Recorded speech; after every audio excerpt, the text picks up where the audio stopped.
Radio X Files avec Christian Page et Marceau. Radio X.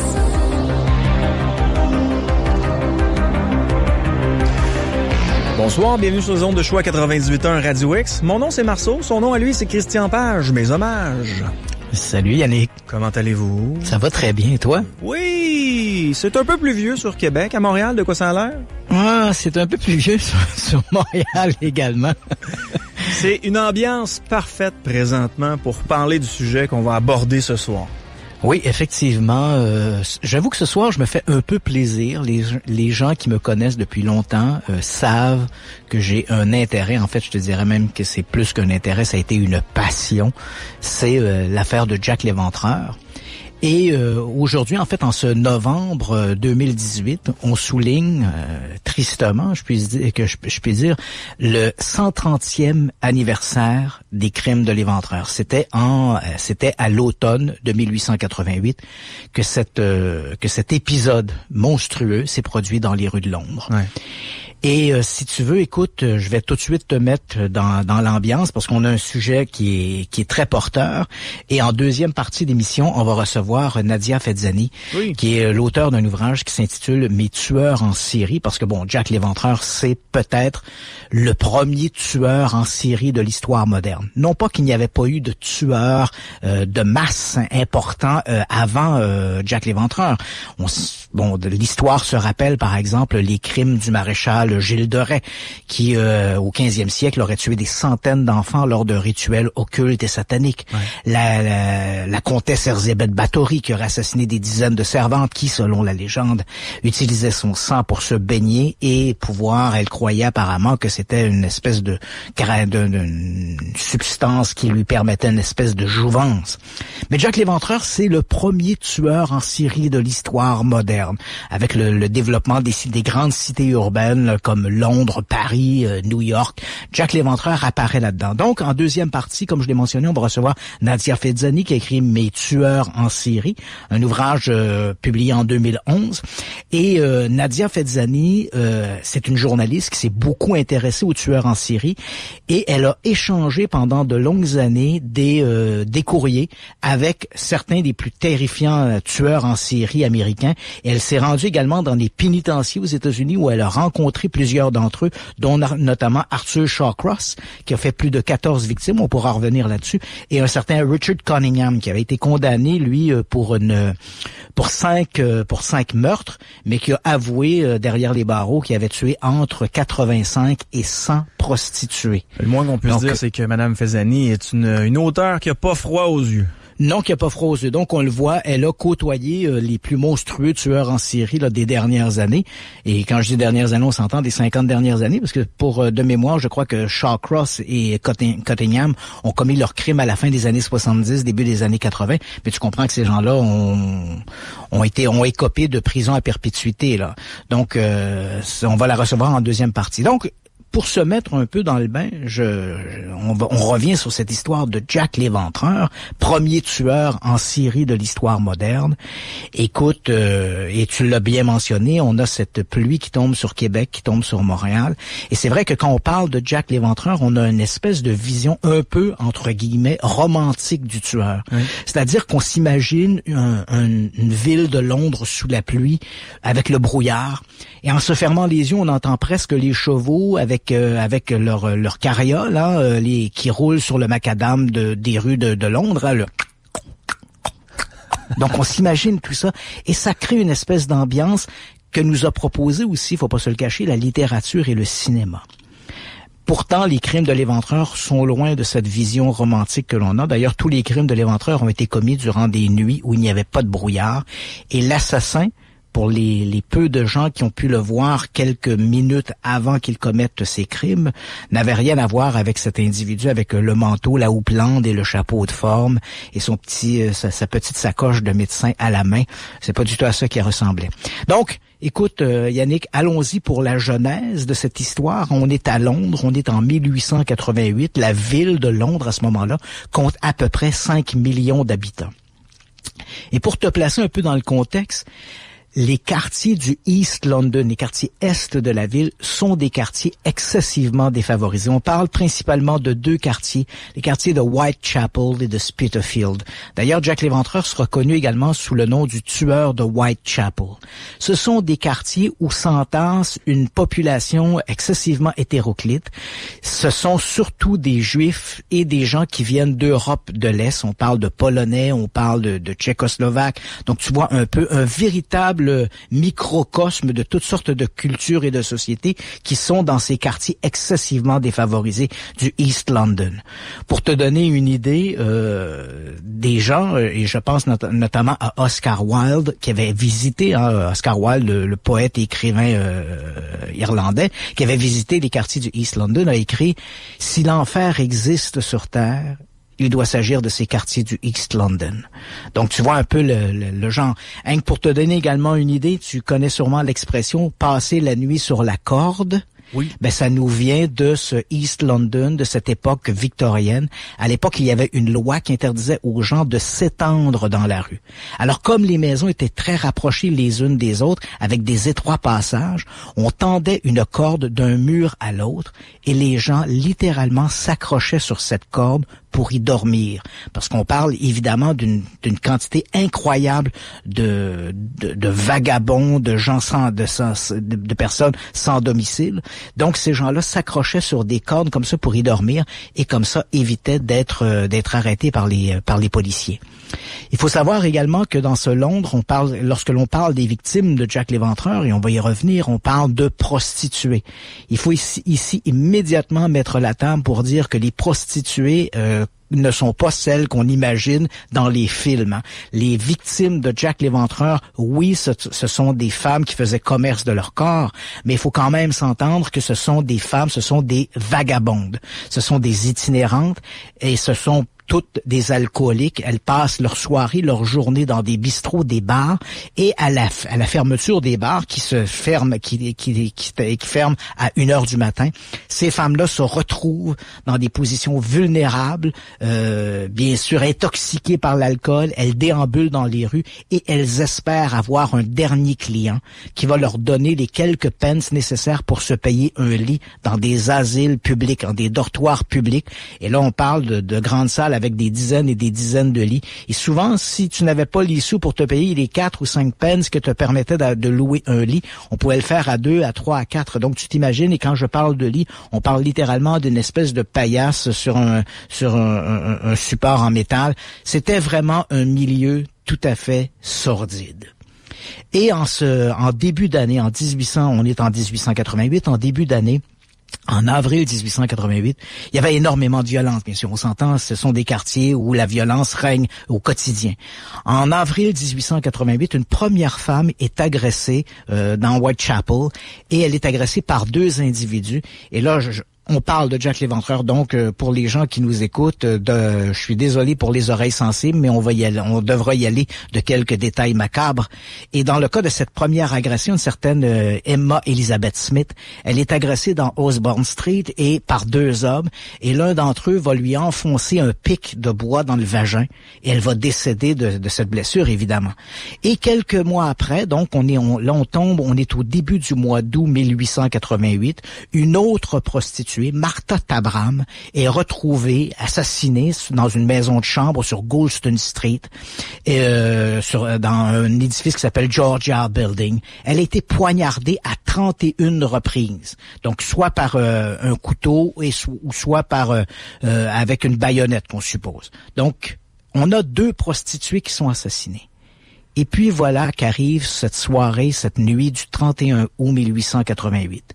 Un employé au marché public déambule dans Box Row, une ruelle tout à fait sordide de Whitechapel. Et là, il trouve une femme étendue. Il s'en approche. Elle est étendue sur le dos. Ses vêtements ne sont pas trop dérangés, mais dans l'obscurité, il a l'impression, elle ne bouge pas. Il lui touche, elle ne bouge pas. Et il est persuadé qu'un autre individu arrive au même moment, un autre badaud, et là, ils s'approchent, ils discutent, et là, ils disent, bon, on va aller chercher la police. Et le temps qu'ils sortent à un bout de la ruelle, les policiers, un policier qui fait sa ronde, parce qu'il faut s'entendre qu'à ce moment-là, les policiers font des rondes qui sont à peu près un pâté de maison avec une lanterne. Donc, ils inspectent comme ça, ils reviennent dans cette ronde, et un policier arrive donc dans Box Row et trouve le corps de cette femme, Mary Ann Nichols. C'est une prostituée de 42 ans. Elle a eu la gorge tranchée d'une oreille à l'autre. On appelle immédiatement la morgue et on amène le corps de la dame en question pour qu'elle soit autopsiée. Et là, en déshabillant le corps, on découvre qu'elle a également été éventrée. Son assassin a utilisé un couteau, visiblement d'une longue lame étroite et mal affûtée, et a fait quelques entailles sur l'abdomen. Une partie des viscères, d'ailleurs, sort par ses blessures. Cette femme, pour la presse, pour les gens, c'est la 3e prostituée assassinée en quelques mois dans les rues de Whitechapel ou de Spitalfield, donc ces quartiers pauvres. Mais dans les faits, on le découvrira plus tard, il s'agit de la première victime de Jack l'Éventreur, Mary Ann Nichols. Une semaine plus tard, on est donc dans la nuit du 8 septembre 1888. En fait, je dis la nuit, mais en fait, on est à l'aurore. Des gens qui sortent pour aller travailler vont trouver dans une arrière-cour une femme, Annie Chapman. Elle est étendue, en fait, elle est comme assise dans l'encoignure, tout près de la clôture de l'édifice. Elle a eu la gorge tranchée d'une oreille à l'autre. En fait, la coupure est si profonde que n'eût été d'un foulard qu'elle portait autour du cou, la tête aurait sans doute roulé sur l'épaule. L'assassin l'a éventré, il a sorti les viscères qu'il a placés sur les épaules de sa victime et dans cette furie sauvage, il s'est emparé de ses organes génitaux qu'il a emportés avec lui. Ce crime est d'une horreur épouvantable et on le comprend. Donc les policiers arrivent rapidement sur les lieux, on interroge des gens, des passants. Une femme à l'enquête publique va dire « Je me rappelle être passée devant le 29 Hanbury Street » parce que le 29 Hanbury Street est un endroit qui était bien connu des prostituées. La porte donnait sur Hanbury Street, mais elle donnait accès à un passage qui menait vers une arrière-cour. Et cette arrière-cour était souvent utilisée par les prostituées. Donc c'est un endroit bien connu. Une femme, Elizabeth Long, va venir témoigner en disant « Oui, ce matin du 8 septembre, je me rappelle être passée devant le 29 Hanbury Street. Je me rappelle avoir vu cette femme, cette Annie Chapman. Elle était debout à l'entrée du passage et un homme était aux côtés d'elle. Il portait des vêtements tout à fait normaux, rien de très particulier. Et elle se souvient avoir entendu l'homme lui demander « Est-ce que tu veux ?» Ce à quoi Annie Chapman a répondu oui, et elle les a vus s'engouffrer derrière, dans ce passage du 29 Hanbury Street. Une demi-heure plus tard, un autre passant, en fait un locataire du 29 Hanbury Street, qui est sorti à l'extérieur pour aller se soulager, va trouver le corps d'Annie Chapman, comme je l'ai décrit, la gorge tranchée et éviscérée. Ce deuxième crime est tout à fait épouvantable. Encore une fois, si on considère les crimes précédents, pour la presse, ça devient le 4e meurtre d'une prostituée dans le East London. Mais pour l'histoire, il s'agit de la 2e victime de Jack l'Éventreur. Et à ce moment-là, les policiers se demandent, mais comment cet individu, avec un crime aussi épouvantable, comment cet individu peut-il déambuler dans les rues de Londres sans être remarqué, sans être détecté par d'autres passants? Il faut savoir que ces quartiers pauvres du East London, ce sont également les quartiers où se trouvent les abattoirs de la ville. Donc, on voit souvent, on est habitué de voir des gens qui déambulent dans la rue avec de longs tabliers en cuir, maculés de sang, avec des couteaux attachés à la taille. Ce sont des gens, on se dit, ce sont des gens qui travaillent aux abattoirs. Alors on se met à spéculer que ce mystérieux assassin, qui n'a pas de nom, on l'appelle le diable de Whitechapel, le monstre de Spitalfield, on essaie d'y trouver toutes sortes de noms. Là, donc, on imagine que cet homme doit avoir un tablier de cuir. Et là, la presse va sauter sur cette expression de tablier de cuir, en anglais later apron. Donc, on se dit, on est à la recherche de ce later apron, ce tablier de cuir. Et voilà que le 27 septembre, donc 2 semaines après le meurtre de Annie Chapman, l'Agence centrale de la presse de Londres, pas la police, l'Agence centrale de la presse, reçoit une enveloppe sur laquelle il est simplement écrit « To the boss ». Visiblement, de boss, le patron, on fait ici référence au chef de la police. La lettre est envoyée au chef de la police. Comme je l'ai dit, le tampon de la lettre est marqué du 25 septembre. La lettre arrive le 27 septembre. On la donne donc au chef de la police. Et la lettre dit à peu près ceci. Elle est écrite à l'encre rouge. L'écriture manuscrite, elle est très belle. Il n'y a pas de faute d'orthographe. Visiblement, c'est un individu lettré qui a écrit la lettre. Et elle commence en disant « Cher patron, j'ai entendu dire que vous étiez sur ma piste, mais vous ne pourrez pas m'attraper. Je suis plus fin que vous. Cette blague à propos de ce tablier de cuir m'a bien fait rire. » Et là, il poursuit sa lettre en se reconnaissant être l'auteur des meurtres des filles Nichols et Chapman. Il dit que son couteau est bien affûté, qu'il attend le bon moment pour se remettre à l'œuvre. Il ajoute que la prochaine fois, il coupera les oreilles de sa victime et les enverra à la police uniquement pour la blague, souligne-t-il. Il ajoute également qu'il avait gardé sur sa dernière victime du sang qu'il avait conservé dans une espèce de bouteille, mais que le sang est devenu dur comme de la colle, donc il est désolé de ne pouvoir l'utiliser. Et il ajoute « J'espère que cette encre rouge vous suffira ». Et à la toute fin de la lettre, il termine en disant « Comme vous aimez les noms d'ajout, les pseudonymes, alors je vous en offre un, et au lieu de ce tablier de cuir, que pensez-vous?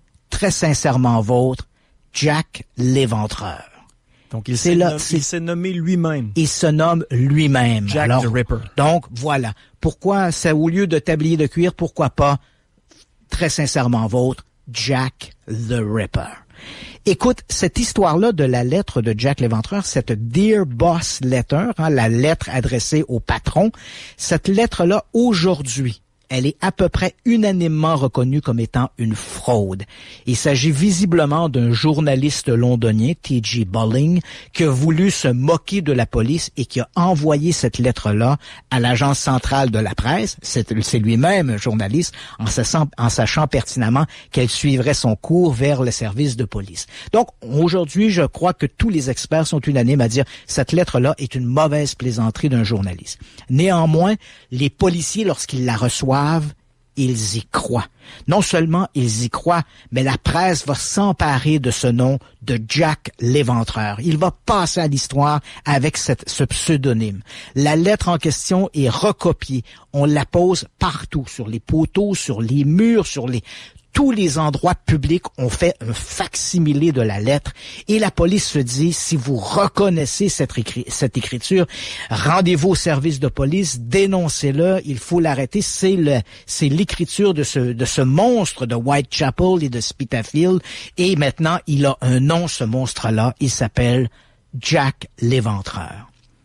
Et par un concours de circonstances incroyable, la lettre, comme je te l'ai mentionné, elle est tamponnée du 25 septembre, elle est reçue à l'agence centrale le 27 septembre, et je te rappelle que l'auteur disait « Mon couteau est bien affûté et je me prépare à reprendre du service ». Et voilà que le 30 septembre 1888, 3 jours plus tard, Jack l'Éventreur, parce qu'il faut savoir qu'à ce moment-là, les services de police ont doublé leurs effectifs. Il y a de plus en plus de policiers dans les rues de Whitechapel et de Spitalfields qui font ces fameuses rondes dans l'espoir de mettre la main sur ce tueur mystérieux qui maintenant a un nom, Jack l'Éventreur. Or, 3 jours plus tard, Jack l'Éventreur, le vrai celui-là, le véritable assassin de Whitechapel, va pousser plus loin encore son audace. Donc, ce 30 septembre 1888, vers minuit 30, un marchand itinérant va entrer dans une rue sur Burner Street, au 13 Burner Street. Et lorsqu'il entre dans la rue, en fait, il faut savoir comment ça se passe. On a une espèce de porte cochère qui donne sur une cour, et au fond de la cour, il y a un club qui est un club de juifs socialistes. Donc, on s'y réunit, on est le week-end, on est un vendredi soir de mémoire, les gens boivent, on fête, on festoie. Donc, ce marchand itinérant arrive dans cette entrée, dans ce passage. Il a passé sa soirée à vendre des babioles quelque part sur les quais. Il traîne derrière lui, donc on peut imaginer la scène. Hein. Il marche devant, il tient par les brides un cheval qui traîne une carriole. Donc il entre dans ce passage, le cheval aîné fait un mouvement de recul. Notre individu, un certain Demchut, va prendre un bâton qu'il utilise un peu comme une cravache, si je puis dire. Il tâte le sol et là, il sent une forme devant lui. Il craque une allumette et là, il découvre la troisième victime de Jack l'Éventreur, une autre prostituée du nom de Elizabeth Stride. Ce qui frappe Demchut alors qu'il regarde cette femme, c'est qu'elle a cette entaille profonde à la gorge et le sang gicle encore de la plaie. Visiblement, au moment où Demchut s'est introduit dans le passage de Berners Street, Jack l'Éventreur y était. Il l'a interrompu dans son œuvre. Le temps que Demchut aille au Club socialiste pour les informer, il y a une femme dans la rue, elle est étendue, elle est morte, elle a eu la gorge tranchée. Les gens s'assemblent autour du cadavre et là, à la lumière des lampes à l'huile, on découvre le corps d'Elizabeth Stride et effectivement, elle n'a pas été agressée au-delà de cette coupure à la gorge. Au même moment, il est à peu près à ce moment-là, une heure moins quart du matin, au même moment, à quelques rues de là, le service de police de Bishopsgate relaxe une femme du nom de Catherine Eddowes. C'est une prostituée de 46 ans. Elle a été arrêtée plus tôt dans la soirée parce qu'elle était complètement ivre sur la voie publique. Elle se prenait pour un train. Donc, on l'a incarcérée. Et là, comme on arrive à l'heure de la fermeture des bars, il est minuit 45, minuit 50, les bars ferment à 1h. On va voir Catherine Eddowes. Elle allait passer une partie de la soirée à dormir. Là, elle est réveillée. On lui dit qu'elle peut reprendre sa liberté. On ouvre la cellule et on la laisse sortir. Et ce que personne ne peut se douter à ce moment-là, c'est qu'au moment où Catherine Eddowes quitte la station de police de Bishopsgate, Jack l'Éventreur, qui a été interrompu dans le meurtre d'Elizabeth Stride, est en train de remonter vers la cité. Il est à quelques rues de là. Et à 1h25, un policier qui passe par Mitre Square, qui est une espèce de petite esplanade qui est fréquentée et qui est accessible par 3 ruelles, il va découvrir le corps de Catherine Eddowes. Visiblement, quelques minutes après avoir quitté la station de police, Eddowes est tombée sur Jack l'Éventreur. Il l'a littéralement dépecé sur le coin de la rue. Le policier qui va être témoin de la scène, qui va découvrir le cadavre de Catherine Eddowes, dira dans son rapport « J'avais l'impression de regarder un animal qu'on avait dépecé dans un abattoir. » L'assassin, Jack l'Éventreur, appelons-le comme ça, même si visiblement c'est pas le nom que lui-même s'est donné, mais plutôt qu'un journaliste a bien voulu lui prêter, cet assassin de Whitechapel non seulement a dépecé sa victime, il lui a coupé le nez, les oreilles, a coupé les yeux également, il l'a éventré, il a sorti les viscères de sa victime et il a emporté avec lui pour une raison inconnue, mais comme le font et comme on pourra le vérifier avec Nadia Fezzani, il a emporté un trophée avec lui et dans le cas de Catherine Eddowes, ce trophée c'était un des reins de la victime. Alors, tu t'imagines cette nuit du doublé, toutes les services, toutes les stations de police sont en action. Et là, on a un groupe de policiers qui se trouve sur Berners Street, où on a trouvé vers minuit 30 le corps d'Elizabeth Stride, et puis un autre groupe de policiers sur Mitre Square, où on a trouvé le corps de Catherine Eddowes. Et alors que les policiers circulent d'un point à l'autre, un de ces agents va découvrir dans une entrée tout près de Mitre Square, une entrée qui donne sur des logements, il va découvrir une inscription. Quelqu'un a écrit à la craie sur le mur l'inscription suivante: « Les Juifs ne seront pas accusés à tort ». Le policier est convaincu que lors de sa ronde précédente, 20-30 minutes plus tôt, cette inscription n'était pas à l'entrée de ce bâtiment. Alors, on regarde ça. Les policiers, rapidement, le chef de la police de l'époque, un certain Charles Warren, va demander rapidement à ce que l'inscription soit effacée. Il va se justifier plus tard en disant parce qu'une inscription accusant les Juifs n'aurait fait qu'augmenter le sentiment antisémite déjà qui existait dans les quartiers du East London. Et on va retrouver retrouvé d'ailleurs pas tellement loin de cet endroit un long couteau dans le caniveau, un long couteau qui pourrait être exactement l'arme utilisée par Jack l'Éventreur. Il faut savoir qu'à ce moment-là, la médecine légale n'est pas ce qu'elle est aujourd'hui, donc impossible de faire des analyses sur le sang, est-ce qu'il y avait du sang sur le couteau, mais on trouve ce couteau et le médecin légiste dira c'est exactement le type d'arme qu'aurait pu utiliser l'assassin. Alors que tout le monde tourne autour de ces deux pôles-là de crime, bien sûr, la population est tout à fait sous le choc. Jack l'Éventreur a poussé l'audace à assassiner au nez et à la barbe des policiers 2 femmes la même nuit. Même ces horreurs qui se produisent dans le East London atteignent la reine Victoria. Elle-même va faire passer un message via son secrétaire de l'Intérieur en demandant au service de police de réagir promptement. Les violences du East London doivent s'arrêter, écrit la reine Victoria. Et aussitôt après ces crimes, on va voir s'organiser dans les quartiers du East London des petits groupes, une espèce de milice civile. Les policiers n'ont pas nécessairement la cote auprès de la population. Beaucoup de gens utilisent les crimes de l'Éventreur pour se faire un peu de capital en disant oui, mais si ces crimes avaient été commis de l'autre côté de la ville, dans le West London, les quartiers riches de Mayfair, de Belgravia, il est certain que les policiers auraient arrêté l'assassin.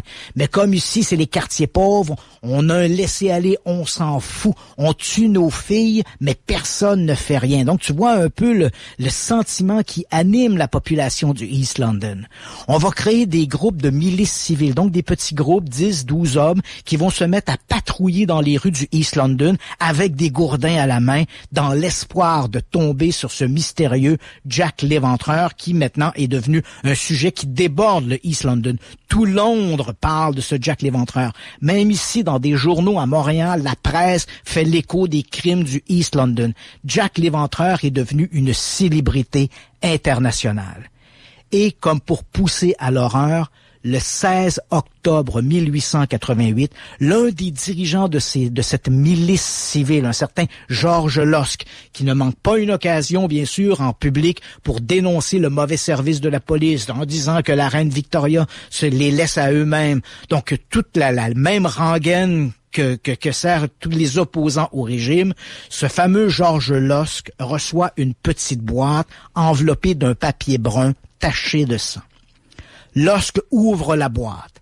À l'intérieur, il y a une masse de chair infecte et avec ça, il y a une lettre. Et la lettre dit « De l'enfer, monsieur Lusk. Vous trouverez ci-joint la moitié d'un rein que j'ai prélevé sur ma dernière victime. L'autre moitié, je l'ai fait frire et je l'ai mangé. C'était délicieux. Si vous pouvez attendre un peu, peut-être vous enverrai-je le couteau avec lequel je l'ai prélevé. Et c'est signé simplement « Attrapez-moi si vous le pouvez, monsieur Lusk ». Ici, cette lettre, tous les experts sont du même avis.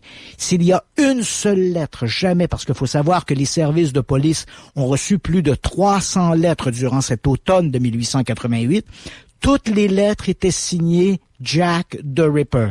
Aucune n'était écrite de la même main, toujours une écriture différente pour les 300 lettres. Une seule lettre n'est pas signée Jack l'Éventreur, c'est celle envoyée à George Lusk, qui est simplement signée « Attrapez-moi si vous le pouvez ». Donc, on voit ici, on a l'impression que l'auteur de la lettre ne veut pas s'associer à ce jeu, ce théâtre de Jack l'Éventreur. Il n'est pas Jack l'Éventreur, une invention de la presse. Il est lui-même. Il est le tueur de Whitechapel. Et cette masse de chair que contient la boîte est envoyée au médecin légiste qui reconnaît bel et bien la moitié d'un rein, visiblement la moitié du rein qui a été prélevé sur Catherine Eddowes 2 semaines plus tôt. Alors tu comprends, cette fois, l'horreur est à son paroxysme. Non seulement Jack l'Éventreur a commis 4 crimes, mais évidemment pour la presse on en est au 5e, 6e crime, mais il a commis 4 crimes monstrueux, dont 2 le même soir, et il se permet même d'envoyer des organes, des morceaux d'une de ses victimes à un des membres de la milice civile. Encore une fois, les policiers essaient de réagir. Mais comme Jack l'Éventreur est un tueur en série et qu'on n'a jamais vu de tueur en série, tu comprendras qu'on essaie à peu près toutes sortes de méthodes. On utilise des chiens pisteurs, mais rien ne fonctionne parce que les techniques utilisées ne correspondent pas à la façon dont on doit essayer de retrouver un tueur en série. Et là, les policiers vont augmenter les rondes dans les rues. On espère pouvoir attraper Jack l'Éventreur. Ce qui nous amène au 9 novembre 1888. Ce matin-là, vers 10h30, dans une petite arrière-cour qui s'appelle le Miller Court, on envoie un percepteur. Il y a une prostituée de 25 ans qui a un petit appartement, en fait une chambre dans Miller Court, et elle a 6 semaines d'arriérage sur son loyer. Alors on envoie un percepteur pour collecter le loyer. L'homme en question se présente à la porte, il frappe, pas de réponse. Il frappe encore, pas de réponse. Il essaie de faire jouer la poignée, la porte semble barrée de l'intérieur. Or, l'homme en question sait qu'il existe sur le côté du bâtiment une fenêtre qui est brisée et qui est simplement colmatée avec un morceau de carton. Il tire le carton, jette un coup d'œil dans l'appartement, persuadé que Mary Jane Kelly, une jeune prostituée de 25 ans, est dans son appartement, mais qu'elle refuse de lui répondre pour bien sûr éviter d'avoir à payer son loyer. Et en poussant ce carton, il faut quelques minutes à l'homme pour que la lumière entre dans la pièce et que ses yeux s'habituent à la semi-obscurité. Et là, il voit étendue sur le lit une masse tout à fait informe, mais dans laquelle il reconnaît Mary Jane Kelly. Il va chercher les policiers, on ouvre la porte, on entre dans l'appartement, et là, cette fois, le spectacle est intenable. Mary Jane Kelly a été littéralement dépecée. On croit que l'assassin a mis plus de 3 heures pour la dépecer de cette façon. En fait, il a enroulé sur une table les intestins de la victime. Il a littéralement décoré la pièce avec des lambeaux de chair. Elle a, par exemple, une main qui a été introduite, qu'il a coupée, qu'il a introduite dans son foie. Bon, je te laisse un peu les détails macabres. Et son visage a été coupé, tailladé, de façon qu'on ne peut même pas reconnaître les traits de la jeune femme. Il faudra d'ailleurs 7 heures à la morgue pour reconstituer le cadavre de Mary Jane Kelly. Il s'agit officiellement, pour l'histoire, du 5e meurtre de Jack l'Éventreur. Pour la presse de l'époque, on en est au 7e meurtre de l'Éventreur. Et là, bien sûr, il y a des têtes qui doivent rouler. Le chef de la police va démissionner. La reine Victoria exige des mesures excessives. Il faut qu'on arrête Jack l'Éventreur. Mais quelque chose va se produire et Jack l'Éventreur va disparaître. Avec ce crime du 9 novembre 1888, nous n'entendrons plus jamais parler de Jack l'Éventreur. Aucun autre crime ne sera commis à Londres portant l'empreinte de l'assassin. Jack l'Éventreur est retourné dans les ténèbres, d'où il était sorti quelques semaines plus tôt. Et évidemment, cette disparition soudaine et inattendue va alimenter un fantasme qui perdure maintenant depuis 130 ans. Mon cher Christian, j'ai vu le film From Hell de Johnny Depp au moins 150 fois. J'ai réécouté le film hier soir, puis je pense que c'est la première fois où je suis aussi angoissé de ma vie à la radio. Wow! Christian, j'ai mis la fausse lettre qui était attribuée à Jack l'Éventreur, donc la lettre Dear Boss sur notre page. Oui, qui est chez moi d'ailleurs, qui est dans mon musée. La vraie? Oui. Donc, je l'ai mis sur l'extrait, du moins, je l'ai mis sur la page Facebook Radio X-Files. J'ai mis aussi le texte du graffiti de Goulston Street. Et, The Jews are not the men that will be blamed for nothing. Exact, ainsi que la lettre à George Lusk. Voilà. C'est important de dire qu'on va revenir sur Jack l'Éventreur dans quelques minutes. On fait une courte pause. Restez là. On vous rappelle que toutes les émissions de Radio X-Files sont disponibles sur la page Facebook de Radio X-Files. On les met aussi sur notre page radio, donc radiox.com. Et si vous voulez en savoir plus sur Christian Page, ses livres, ses documentaires, ses conférences, d'ailleurs, il est de passage demain à Québec, christianpage.ca. Est-ce qu'il reste des billets pour demain, mon cher Christian? Non, malheureusement, pour demain, c'est complet. Je pense que t'es dû pour louer le centre Vidéotron. Là. Ouais, c'est ça. La semaine prochaine, par contre, je serai de passage à Trois-Rivières. Alors, c'est la première conférence que je vais donner à Trois-Rivières, je pense. Je suis jamais passé par là. J'ai fait quelques trucs à Trois-Rivières, mais jamais donné de conférence. Donc, c'est pour samedi soir prochain. Donc, pas demain. Demain, c'est Québec, mais comme tu l'as mentionné, c'est complet. Donc, la semaine suivante, ce sera à Trois-Rivières. Donc, pour les gens de Trois-Rivières, christianpage.ca pour plus de détails. Oui. On passe maintenant aux mythes et légendes, mon cher Christian. Bien sûr, avec David Mani, qui est l'administrateur du site Dark Stories.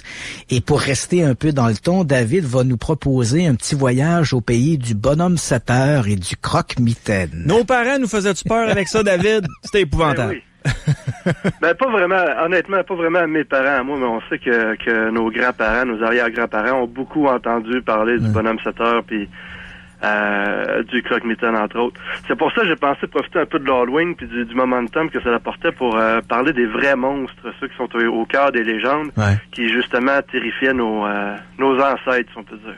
Nos ancêtres. En fait, ça m'a terrifié moi, là. Je sais pas toi, Christian. Moi, quand j'étais petit, le croque-mitaine, en fait, qui était à la mode, c'était le bonhomme 7 heures. Ouais, moi je me rappelle, mes grands-parents, là, me disaient ça. Ouais, bon, le bonhomme 7 heures. Et pendant un temps, là, petit, là, j'y ai cru au bonhomme 7 heures. Donc, sache que David nous qualifie d'ancêtres. Bon, OK, on est des ancêtres. Alors, d'où ça vient tout ça, David, le bonhomme 7 heures et le croque-mitaine? Ben oui, c'est beaucoup moins populaire aujourd'hui, il faut l'avouer, mais les parents ont toujours utilisé, en tout cas pendant longtemps utilisé des monstres pour les aider un peu à encadrer l'éducation de leurs enfants. Puis la présence de ces monstres-là, ça date de l'Antiquité, on en retrouve dans toutes les cultures, à peu près à toutes les époques. Puis le Québec, il n'a pas échappé effectivement avec le légendaire bonhomme 7 heures. Un bel exemple de ces monstres-là. Oui. J'allais dire, je sais pas si t'avais songé à ça, mais moi, on me dit que le bonhomme 7 heures, je sais pas si est-ce que c'est une légende urbaine ou c'est vrai, mais on me disait que le bonhomme 7 heures venait en fait de l'Estrie, où il y avait beaucoup d'anglophones qui étaient remontés des États-Unis lors de la guerre d'indépendance et la guerre de sécession américaine, et que ces anglophones, donc, il y avait toujours dans tous les villages, il y avait des ramancheurs. Et en anglais, un ramancheur, c'est un bone setter. Donc, le ramancheur, le placeur d'os, le bone setter. Donc, quand les gens passaient près de la maison du bone setter, ben souvent, bon, on se fait ramancher une épaule, on se fait ramancher une articulation. Il y avait souvent des cris qui sortaient de la maison. Et là, les parents utilisaient ça en disant, ah, si t'es pas gentil, t'entends, là, il y a des cris qui sortent de la maison de chez le bone setter. On va t'envoyer chez le bone setter. Et éventuellement, dans le langage populaire, ce bone setter serait devenu le bonhomme 7 heures. Oui, c'est une des théories. Il y a beaucoup de théories à propos de la provenance du terme bonhomme 7 heures. Il faut dire que c'est pratiquement autant controversé que celle de la poutine, là, si on veut, au Québec. C'est pas des... C'est à Drummondville, ça a été inventé, ça. Oh, peut-être à Warwick aussi. Mais dans l'origine aussi, exactement comme tu viens de dire, Christian, il y a celle du bonhomme 7 heures qui est une des théories qui est envisagée. Mais il faut dire qu'en France, il y avait aussi le couche 8 heures, qui est un personnage qui était exactement, encore une fois, un croque-mitaine, qui avait beaucoup de ressemblances avec le bonhomme 7 heures.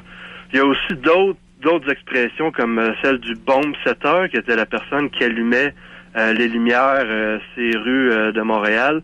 En France, encore une fois, on trouvait des expressions qui désignaient ces mêmes personnes-là qui arpentaient, si on veut, les rues à tomber de la nuit, qui étaient des gens à qui on prêtait parfois des drôles d'intentions, qui étaient le bonhomme basseur ou bonhomme la nuit, qu'on définissait ces gens-là avec ces termes-là. Alors, oui, c'est possible que ça vienne du terme bonne 7 heures. C'est aussi possible que ça ait été apporté avec les premiers colons français, là, puis que la provenance du bonhomme 7 heures soit vraiment pratiquement aussi vieille que celle des Québécois, si on veut. Oui. Donc, eux autres, c'était le bonhomme 8 heures, nous autres, c'était le bonhomme 7 heures, fait qu'ils couchaient les enfants 1 heure plus tôt. Eux autres étaient à l'heure avancée. Ouais. Oui. Mais ceux qui s'intéressent à l'étymologie, ils ont rapporté aussi que souvent, c'est rare qu'un terme va complètement changer d'orientation. Mettons, si on pense à la fameuse backhouse, qui était si on veut, le pisse-ville, l'urinoir qui se trouvait derrière les maisons à l'époque. Aujourd'hui, c'est devenu des bécosses. Fait qu'on est passé de backhouse à bécosse. Mais le terme n'a pas complètement changé d'orientation. C'est toujours, le terme définit toujours la même chose. Oui.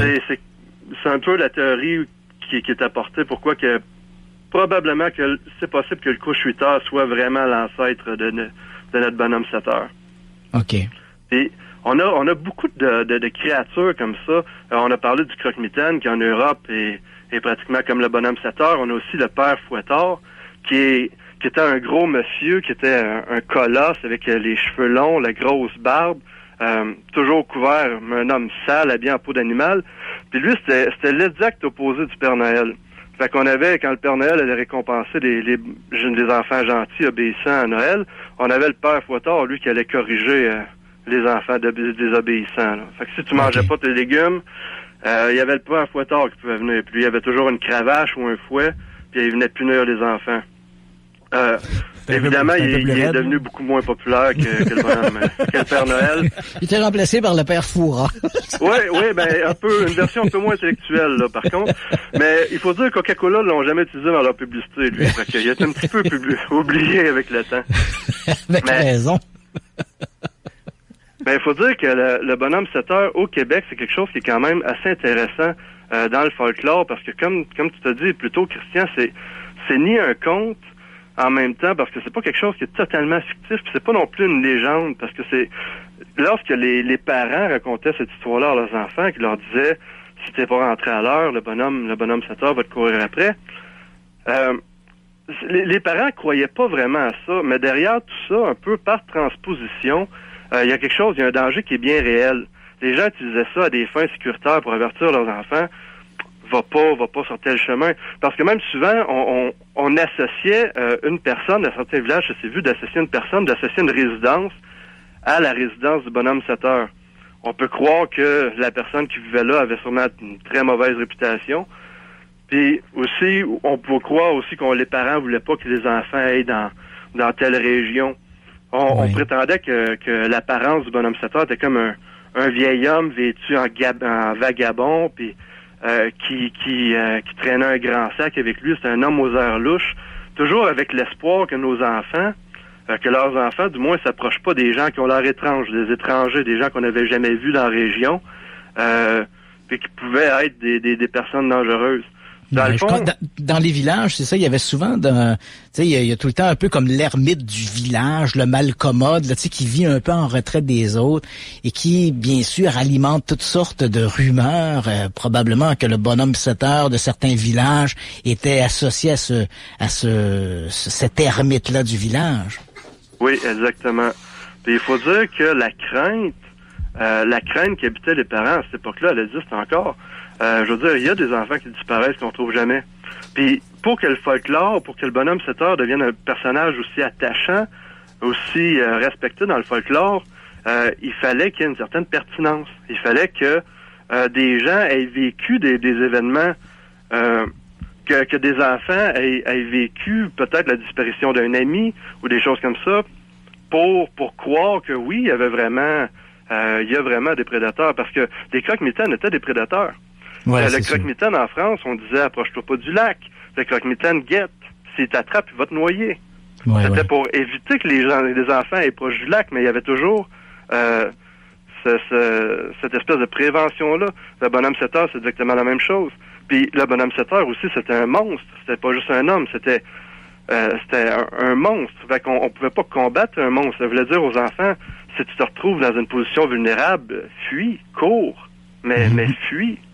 Mais tu sais, c'est amusant parce que de la façon dont tu racontes ça, on retrouve en fait ce personnage-là non seulement dans la culture occidentale avec le bonhomme 7 heures puis le croque-mitaine, mais je pense par exemple dans des légendes autochtones ici au Québec, on entend parler d'une légende en particulier où quand les gens quittaient le village, ben là ils risquaient de tomber entre les mains des esprits de la forêt, et là chaque esprit de la forêt évidemment avait une sorte de propriété particulière, et c'était un peu un message en disant si tu quittes le village, tu risques de tomber entre les mains de ces esprits du village, les esprits de la forêt, qui dans certains cas étaient des monstres.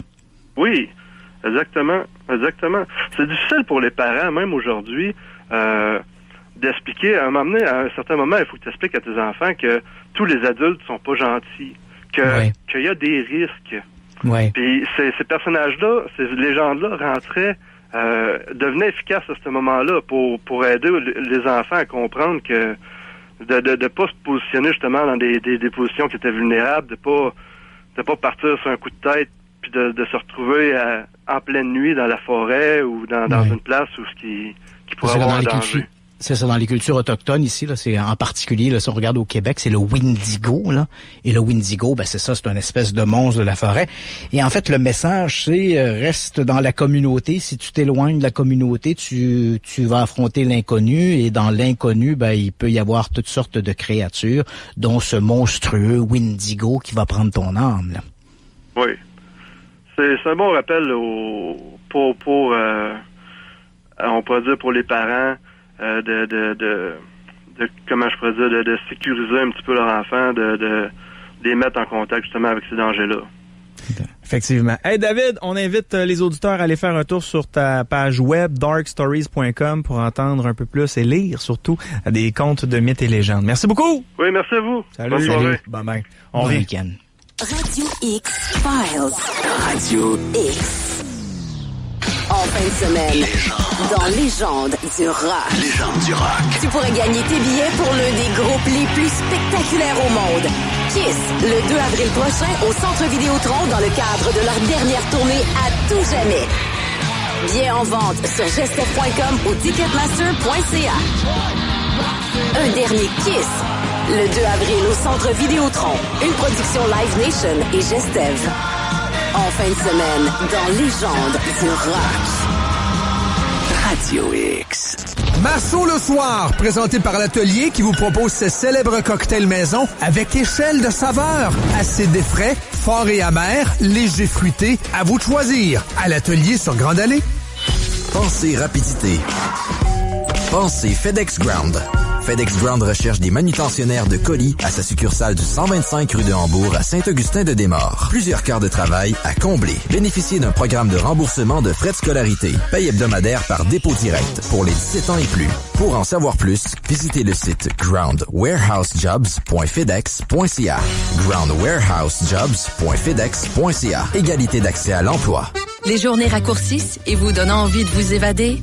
Faites la tournée Escapade gourmande de Resto Plaisir et courez la chance de vous envoler vers Paris avec Voyage Laurier du Vallon.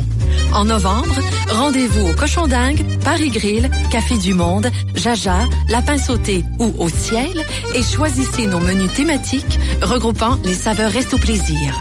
Rendez-vous à escapadegourmande.restoplaisir.com pour plus d'informations. L'Escapade gourmande, une aventure Resto Plaisir. Tu veux faire différent du gym pis t'amuser en gang avec tes collègues ou tes chums? Viens essayer le deck hockey à la meilleure place pour y jouer, le deck hockey de la capitale. Matin, midi ou fin de journée, on t'attend. Pour les infos, deckcapital.com. La route des plaisirs hivernaux commence ici. Passez nous voir chez votre concessionnaire Toyota du Québec. Les techniciens Toyota certifiés connaissent bien les 15 marques de pneus d'hiver autorisées par Toyota. Procurez-vous-les à prix imbattable grâce à notre promesse du meilleur prix. Pour avoir du rock la fin de semaine. Légende. Du rock. Légende. Du rock. Ta playlist rock parfaite est dans Légende du rock. Légende du rock. Samedi et dimanche, 9h. Radio X. Radio X Files avec Christian Page et Marceau de Radio X. Pam pam pam pam pam pam pam pam. Christian Page. Oui, Yannick. Question des auditeurs. En fait, plusieurs auditeurs m'ont posé cette question-là. Quel est, selon Christian Page, le bon film sur Jack l'Éventreur? Je te dirais que le film avec Johnny Depp, il représente bien le contexte de Londres de cette époque-là. Les décors sont magnifiques. On exploite dans ce film, et d'ailleurs, dans à peu près tous les films consacrés à Jack l'Éventreur, on exploite des théories, et l'une des théories ou l'une des hypothèses, c'est pas vraiment une théorie, c'est une hypothèse, mais l'une des hypothèses les plus invraisemblables, mais en même temps la plus populaire, c'est que Jack l'Éventreur aurait été en fait non pas un tueur, mais plusieurs tueurs, en fait une espèce de confrérie de 3 individus, des francs-maçons qui auraient travaillé de connivence avec des hauts dirigeants et probablement impliquant la couronne britannique. C'est un ouvrage, en fait, cette histoire-là repose sur un livre publié au début des années 70 par un auteur qui s'appelle Stephen Knight, qui s'appelait Jack the Ripper, The Final Solution. C'est un ramassis d'inepties tout à fait invraisemblable. Mais néanmoins, c'est une histoire populaire. Pourquoi? Parce que, bon, elle fait intervenir tous les éléments propres à ce genre de scénario. En Angleterre, dès qu'on implique la couronne britannique, tu es sûr d'un gros succès. Là. On aime bien les scandales qui touchent la couronne britannique. Donc, impliquant un scandale impliquant la reine Victoria, impliquant un de ses petits-fils, le duc de Clarence, des prostituées, les francs-maçons, le médecin privé de la reine Victoria, un certain William Gall. Tu comprends que là, tu as tous les ingrédients pour faire un extraordinaire scénario, et c'est ce scénario qui est présenté dans le film From Hell, de l'enfer, d'ailleurs qui est le début de la fameuse lettre envoyée à George Lusk, de l'enfer. Ce film-là représente bien le contexte, mais bien sûr, il exploite une hypothèse qui est tout à fait invraisemblable. On va revenir d'ailleurs dans la deuxième partie de l'émission sur les nombreuses hypothèses qu'on a proposées pour Jack l'Éventreur, et tu vas voir qu'il y en a qui étaient plutôt colorées. Et on aura l'occasion de jaser avec l'auteur Nadia Fezzani, absolument. Nadia Fezzani, qui a rencontré une multitude de tueurs en série. Maintenant, on parle avec Jason Paré, notre collaborateur. Salut Jason! Salut, ça va bien? Ça va très bien. On parle de quoi ce soir, mon ami? Juste avant, je vous demande ça de même. Est-ce que vous avez déjà vu Time After Time? Oui. Avec justement Jack l'Éventreur, mais qui se sauvait au 20e siècle. Puis il y avait H.G. Wells en personne qui poursuivait avec sa machine. Ouais, avec sa machine à explorer le temps. C'était assez amusant d'ailleurs. Je me rappelle, il y a une scène où le comédien qui joue Jack l'Éventreur regarde la télévision, et là, Wells arrive H.G. Wells arrive dans sa chambre, et là, en voyant les crimes qui étaient commis, par exemple, je pense qu'à l'écran, on voyait une séquence de la guerre du Vietnam ou un truc comme ça. Jack l'Éventreur regarde Wells puis il dit comparé à tout ça, je suis un amateur. Oui, c'est ça, c'est bon. Mais bref, bon, ça s'éloigne. C'est pas le sujet que je voulais vous parler aujourd'hui. Non, en fait, je vous parle aujourd'hui de Fire in the Sky. Qui s'appelait au Québec, qui s'appelle au Québec OVNI, l'ultime rencontre, ou chez nos cousins français, Visiteurs extraterrestres. Oui. Donc, c'est un film qui a été réalisé par Robert Lieberman, qui est sorti en mars 93. Ça veut dire que ça, c'est quelques mois avant la première diffusion de la série X-Files. Oui, absolument. Je pense qu'on a une bande-annonce pour... Oui, allons-y.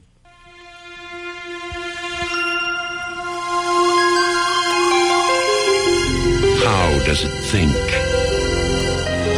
What makes it move? Why does it breathe? Questions anyone would ask about a man if they'd never seen one before. So for 5 days, a man was borrowed. The story that Travis Walton and 5 other witnesses told was so unbelievable, so unimaginable, that it has become the most famous case of UFO abduction ever reported.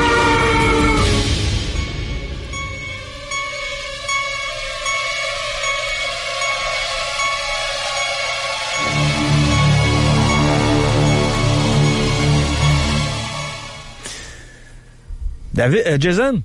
Oui. C'est à toi. Donc, c'est ça. En 1992, c'est le scénariste Tracy Tormé qui a travaillé auparavant sur Saturday Night Live et aussi Star Trek, la nouvelle génération, qui a été engagé pour adapter le roman supposément autobiographique de Travis Walton qui s'appelle The Walton Experience, publié en 1978. Dans ce livre-là, Walton raconte comment il était enlevé par une soucoupe volante le 5 novembre 1975, alors qu'il travaillait comme dans une forêt, comme bûcheron dans l'Arizona. Donc, le film, au départ, est raconté comme une enquête policière du point de vue de ses amis puis ses collègues bûcherons qui ont fui les lieux de l'enlèvement, abandonnant Walton aux mains des extraterrestres. Puis, rapidement, dans le film, justement, comme ils ont abandonné son ami qui a disparu, les autorités soupçonnent d'avoir tué Walton jusqu'à ce dernier réapparaisse 5 jours plus tard. Là, il appelle un de ses amis et là, on le retrouve dans une station-service nu et terrorisé par son expérience. Dans les faits, ça s'est pas exactement passé comme ça. Non. Mais je vais passer. Oui, je finis sur le film, puis après ça, effectivement, on pourrait revenir dans les faits, mais dans le film, en fait, il est amnésique, contrairement à les faits, dans les faits réels. Il se souvient plus vraiment grand-chose, et c'est progressivement que Walton et le public découvrent ce qui est arrivé à bord de la soucoupe volante. C'est un peu moyen, avec les flashbacks, tout ça, de créer un suspense. Donc, et ça permet aussi, en fait, la révélation finale, là, quand on voit vraiment ce qui s'est passé dans la soucoupe volante. Mais faut avouer là, que c'est une scène, je sais pas pour vous, là, mais qui est extrêmement effrayante, puis qui vaut vraiment le détour à elle seule au niveau du film. L'une des grandes. Ouais, on a l'impression quasiment qu'on a affaire à des extraterrestres qui ont suivi des cours dans les camps de concentration nazis auprès de quelques tortionnaires, là. Ah oui, ça devient vraiment comme un film d'horreur à ce moment-là, carrément. Puis une des forces du film, c'est les effets spéciaux, qui ont été faits par Industrial Light and Magic. C'est eux qui ont fait entre autres les effets spéciaux de Star Wars, de Jurassic Park. Puis je voudrais aussi souligner la présence de l'excellent Robert Patrick. C'est lui qui joue le meilleur ami de Walton. C'est lui qui faisait le T-1000. Il venait juste d'être découvert par le grand public là, parce qu'il avait fait le T-1000 dans Terminator 2. Alors le méchant Terminator. Ouais, c'est ça. Donc, le Terminator polymorphe. Et il a également fait l'agent Doggett dans les 2 dernières saisons de X-Files. Oui, ça fait encore un lien. Le fait que les deux sont sortis la même année. Pas avec lui dans le rôle, évidemment, mais on ne sait pas qu'est-ce qu'il y avait dans les années 90, mais toutes les théories du complot et les trucs extraterrestres ont quand même été extrêmement populaires à l'époque. Ouais, je viens de faire un aparté tu mentionnais que c'est vrai dans la réalité aussi, les collègues de Travis Walton dans le film, et ils sont au total 6, alors que dans la réalité, ils étaient 7. Il y avait 6 bûcherons plus Travis Walton. Mais dans le film, je parle vraiment du film, au moment où on discute du fait que les bûcherons auraient pu assassiner Walton, il y a une scène qui se tient un peu comme dans l'église de Snowflake, ça se passe à Snowflake en Arizona. Il y a une scène où on voit les gens qui sont regroupés dans l'église de Snowflake. On voit le shérif en avant qui parle à la congrégation, aux gens qui sont là. Et en arrière-plan, il y a ce Patrick qui est là, qui joue le rôle de Mike Rogers. Et la caméra fait un pan à un moment donné sur l'assemblée dans la salle. Et quelque part, là, je pense que c'est la 3e ou 4e rangée, il y a le vrai Travis Walton qui est assis là, donc qui a fait une apparition caméo dans le film OVNI l'ultime rencontre. Ouais, je l'ai regardé dernièrement, mais je savais pas lequel. Je savais qu'il était un barbu, mais je savais pas lequel. Oui, c'est ça. On peut venir peut-être au livre, parce que moi, personnellement, j'ai pas lu, mais c'est la Paramount qui a produit le film. Et même si, il mise évidemment sur l'aspect inspiré d'une histoire vraie pour attirer les foules, apparemment, le film s'éloigne beaucoup des descriptions que Walton a fait dans son livre une fois à bord du vaisseau Alien. Comme je dis, je l'ai pas lu, mais peut-être que toi, Christian, tu pourrais nous dire un peu les différences qu'il y a eu entre absolument, écoute, qu'en Asie du film et la réalité. Du moins, ce que Walton a raconté dans son livre. Ouais, en fait, le livre en question de Walton Experience a été réédité après le film sous le titre Fire in the Sky, donc en reprenant le titre anglais du film. La scène à l'intérieur de l'OVNI, telle que racontée par Travis Walton, elle est très éloignée de ce que l'on voit dans le film. En fait, elle est tellement ridicule que les scénaristes ont dit, si on monte ça à l'écran, on va faire rire de nous. Walton raconte qu'après avoir été zappé par le fameux rayon bleu, il s'est retrouvé dans le vaisseau spatial. Et là, je passe rapidement, il se retrouve dans une pièce, il y a des espèces de créatures, un peu à l'image de ce qu'on se fait là de manière populaire des extraterrestres, des créatures avec des grosses têtes, des yeux un peu bridés, sont vêtus comme des espèces d'uniformes orangés. Et là, ces créatures-là s'approchent de Walton. Il n'est pas nu comme on le voit dans le film, mais tout habillé. Et sur un mur, il y a des espèces de tubes qui ressemblent un peu à des néons. Walton en saisit un, le balaie devant lui. Les créatures sont un peu effrayées et elles reculent. On parle de 5 ou 6 créatures. Elles reculent et disparaissent dans une espèce de corridor qui fait un peu la forme du vaisseau qui est en rond. Donc Walton attend quelques instants, il sort dans le corridor, ne voit pas les créatures, il s'avance et tombe dans une autre pièce. Et là, dans cette pièce, il dit, il y a seulement un un fauteuil au milieu de la pièce. Il s'approche. Écoute, ce fauteuil, on le dirait tout droit sorti de la série Patrouille du Cosmos, Star Trek. C'est un fauteuil avec des boutons sur les bras du fauteuil en question, qui rappelle le siège du capitaine Kirk. Il dit, j'appuie sur des boutons parce que je vois à travers le plafond des espèces d'étoiles. Donc, il suppose qu'il est dans un vaisseau spatial qui voyage dans l'espace, ou bien encore, c'est une projection. Il n'en est pas certain. Il appuie sur les boutons. Il y a une perspective qui semble changer. Et alors là, il sent une présence derrière lui. Il se retourne. Il voit une créature qui est un homme plutôt beau, de traits qui ressemble tout à fait à un humain, qui a les cheveux longs, qui ressemble en fait à un Suédois. Il est vêtu d'une combinaison bleue très, très, très moulante, presque un costume. On a qu'à imaginer, par exemple, les cyclistes qui ont des costumes là, très, très, très moulants. Quasiment un costume de plongée sous-marine. Cet individu-là porte un vêtement comme ça, bleu, et il a la tête qui disparaît sous un casque qui est une espèce de globe de verre.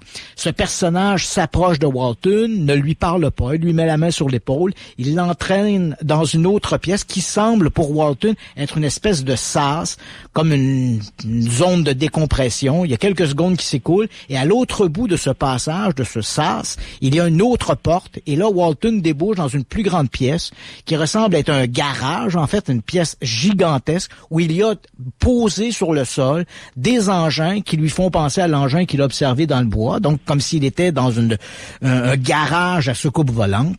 On l'amène dans une autre pièce et là, il voit un autre homme avec une combinaison bleue et une femme également combinaison bleue très moulante. Il la décrit d'ailleurs presque de manière érotique. Elle a des cheveux blonds elle aussi. En fait, il a l'impression que ces créatures, ces personnages doivent être parents tellement elles sont semblables. Elles ont toutes des traits à peu près identiques.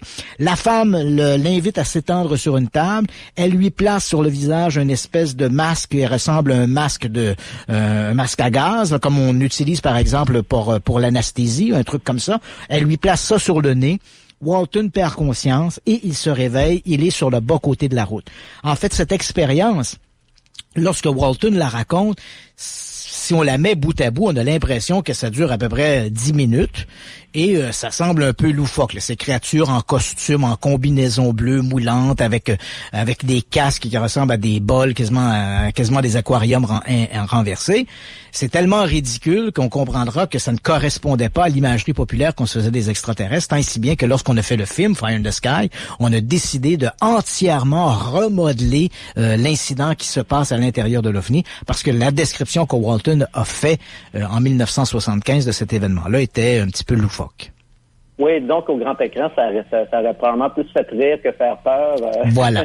comme c'est dans le cas dans le film. Puis aussi, c'est peut-être aussi qu'au niveau de certains croyants extraterrestres, de les décrire de manière aussi méchante, ça aussi, certaines personnes qui préfèrent les croire gentils, donc ça peut être froisser certaines sensibilités, disons.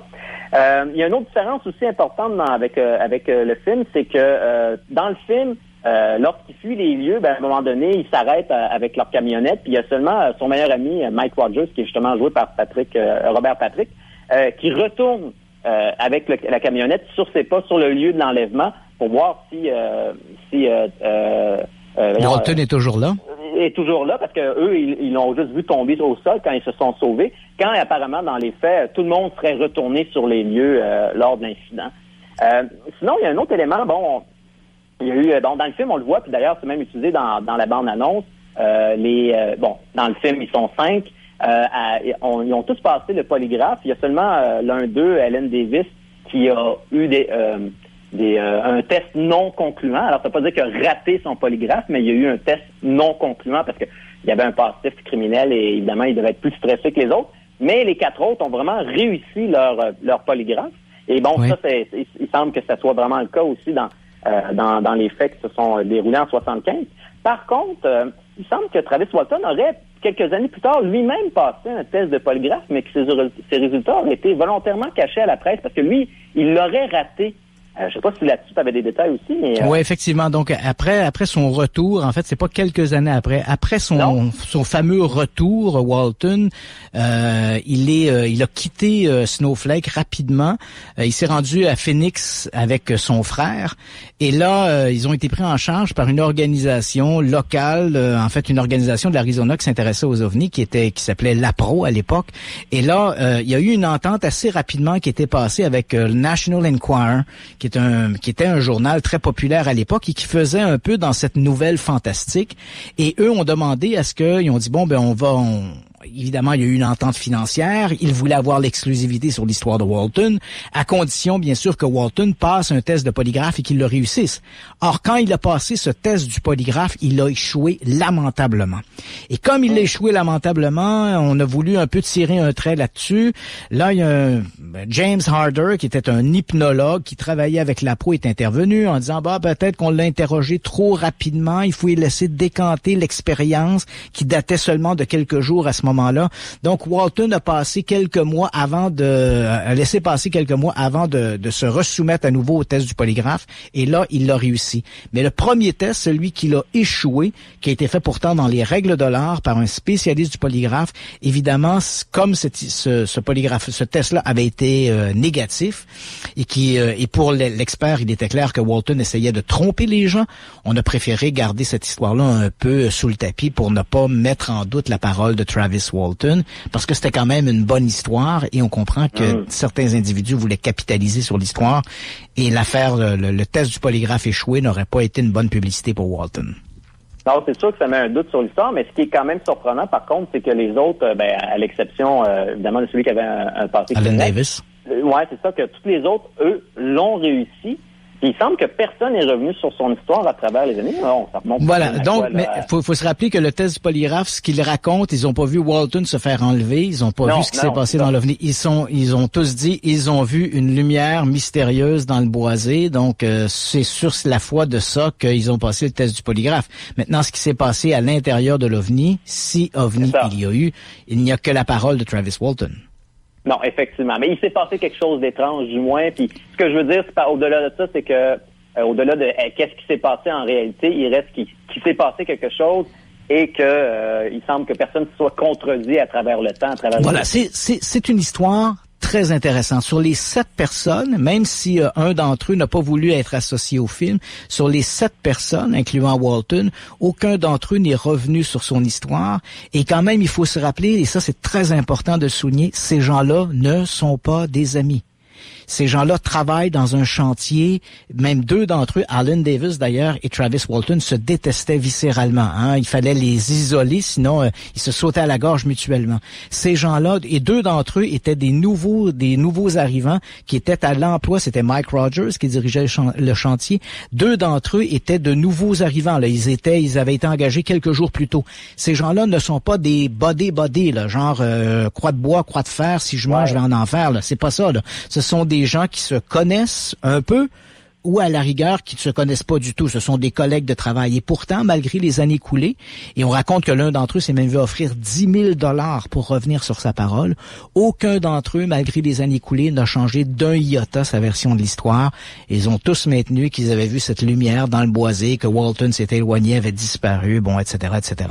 C'est une histoire intéressant. Ouais. Donc, un film à voir, Fire in the Sky, un film de 1993, puis juste la scène où il est dans le vaisseau avec les extraterrestres qui y taponnent dessus, puis l'aiguille qui se rapproche de son œil, ça vaut la peine d'être vu. Ça vaut la peine. Puis un petit élément en terminant, si vous me permettez, c'est que qu'est-ce qui est intéressant, c'est que Mike Rogers puis Walton, ils se sont chicanés, et ils se voient pas pendant quelques années, puis ils retournent sur le lieu. Vous m'entendez toujours? Oui, absolument. Oui, excusez-moi. Et il retourne sur le lieu, tu sais, et là, à un moment donné, Rogers, il dit, j'aimerais ça qu'on parte d'ici, j'ai peur qu'ils reviennent, tout ça. Puis là, Walton, il dit, ils reviendront pas, ils m'ont pas trouvé sympathique. Ouais. C'est assez rigolo comme final, quand même. Ouais, absolument. Jason Paré, un gros merci. On invite les gens sur ton site internet www.horreur.québec. Merci. Merci à vous. Au revoir. Bye-bye. Salut. Radio X-Files.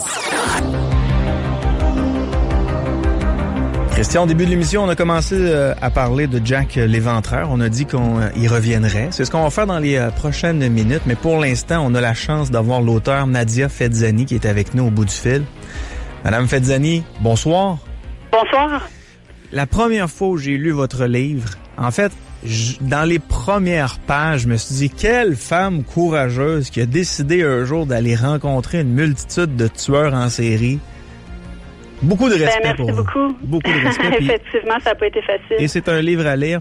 On parle du livre Mes tueurs en série qui est sorti en 2011. Christian? Oui, c'est amusant parce que d'ailleurs, je lisais, Madame Fezzani disait qu'au départ, elle avait essayé de rencontrer des tueurs canadiens et elle s'était heurtée à un système qui est plutôt difficile. Et c'est amusant parce que ça me fait penser que quand j'ai fait les séries Les Enfants Tueurs, que les gens connaissent peut-être là à Canal D, donc je suis l'artisan de la série Les Enfants Tueurs, et j'ai fait aussi Crimes occultes. Et dans certains cas, on avait des tueurs, notamment dans la série Les Enfants Tueurs. Certains d'entre eux étaient des tueurs canadiens. Et on s'est également heurté à cette même difficulté. Le système carcéral au Canada, et c'est encore plus vrai si on parle d'enfants, mais le système carcéral rend beaucoup plus difficile l'accès aux prisonniers que c'est le cas, par exemple, aux États-Unis. Cela étant dit, avant de passer à Madame Fezzani, on va un peu conclure sur ce Jack l'Éventreur parce qu'on veut avoir un peu son expertise sur les tueurs en série. Oui. Alors, il faut savoir que, comme je l'ai mentionné, après ce meurtre cet assassinat du 9 novembre 1888, Jack l'Éventreur disparaît. Et là, rapidement, des têtes vont tomber, le chef de la police va démissionner, et c'est un incident en 1894. Donc là, on est 6 ans après les crimes de l'Éventreur. Il y a un individu qui est arrêté dans les rues de Londres, dans les quartiers défavorisés de Londres, un certain Thomas Scott Bush. Il utilise un couteau et il aborde les femmes sur la rue et lacère leur robe avec son couteau. Il est arrêté et là, bien sûr, un homme, un couteau, les quartiers désœuvrés de Whitechapel, est-ce que cet homme pourrait être Jack l'Éventreur? Et c'est là que le nouveau chef du département des enquêtes criminelles, un certain Melville McNaughton, va fermer en fait le dossier de l'Éventreur et va écrire une note. Et cette note continue aujourd'hui de faire fantasmer. McNaughton écrit cette histoire à propos de Thomas Scott Bush, elle est absolument ridicule. Cet homme n'a rien à voir avec les crimes de l'Éventreur. Et là, il dit, les crimes de l'Éventreur, il dit, malgré toutes les victimes qui ont été rapportées par la presse, Jack l'Éventreur n'a fait que 5 victimes et il les nomme Nichols, Chapman, Eddowes, Stride et Mary Jane Kelly. Il dit, ça, c'est les 5 victimes, disons, canoniques de Jack l'Éventreur. Il dit, après, il est disparu. Et là, il évoque, il dit, durant ces enquêtes de police, 3 suspects sont venus aux oreilles de la police. Il les nomme. Il dit un certain Montague John Druitt, un médecin de 41 ans, alors que dans les faits, ce Montague John Druitt était un avocat de 31 ans, ce qui montre que la police avait pas grand-chose sur lui. Ensuite, il mentionne un dénommé Kosminski qui aurait été arrêté, envoyé dans un asile, mort peu de temps après, alors que en effet, il y a eu un Kosminski qui était arrêté, mais longtemps après les crimes de l'Éventreur. Et au moment où McNaughton écrit sa note, le dit Kosminski est encore institutionnalisé. Donc, on voit encore une fois que Scotland Yard n'avait pas grand-chose sur ce bonhomme. Et un dernier, dit le docteur Michael Lestrade, dont les allées et venues nous sont inconnus à l'époque des crimes de l'Éventreur. Ces 3 suspects-là évoqués par le chef de police, McNaughton, sont tellement imparfaites, tellement rempli d'erreurs qu'il est clair que la police n'avait à peu près rien sur ces suspects et des enquêtes menées ultérieurement auprès de ces 3 individus-là montrent très clairement que ni l'un ni l'autre ne pouvait être Jack l'Éventreur. Aujourd'hui, 130 ans après les crimes de l'Éventreur, il y a eu plus de 300 suspects qui ont été proposés. Puis là, des suspects, on va de ceux évoqués par McNaughton, en passant par Lewis Carroll, le type qui a écrit Alice au Pays des Merveilles, en passant par le médecin privé de la reine Victoria. Donc, tu vois, les suspects sont très nombreux et rien ne permet de justifier leur association avec l'Éventreur.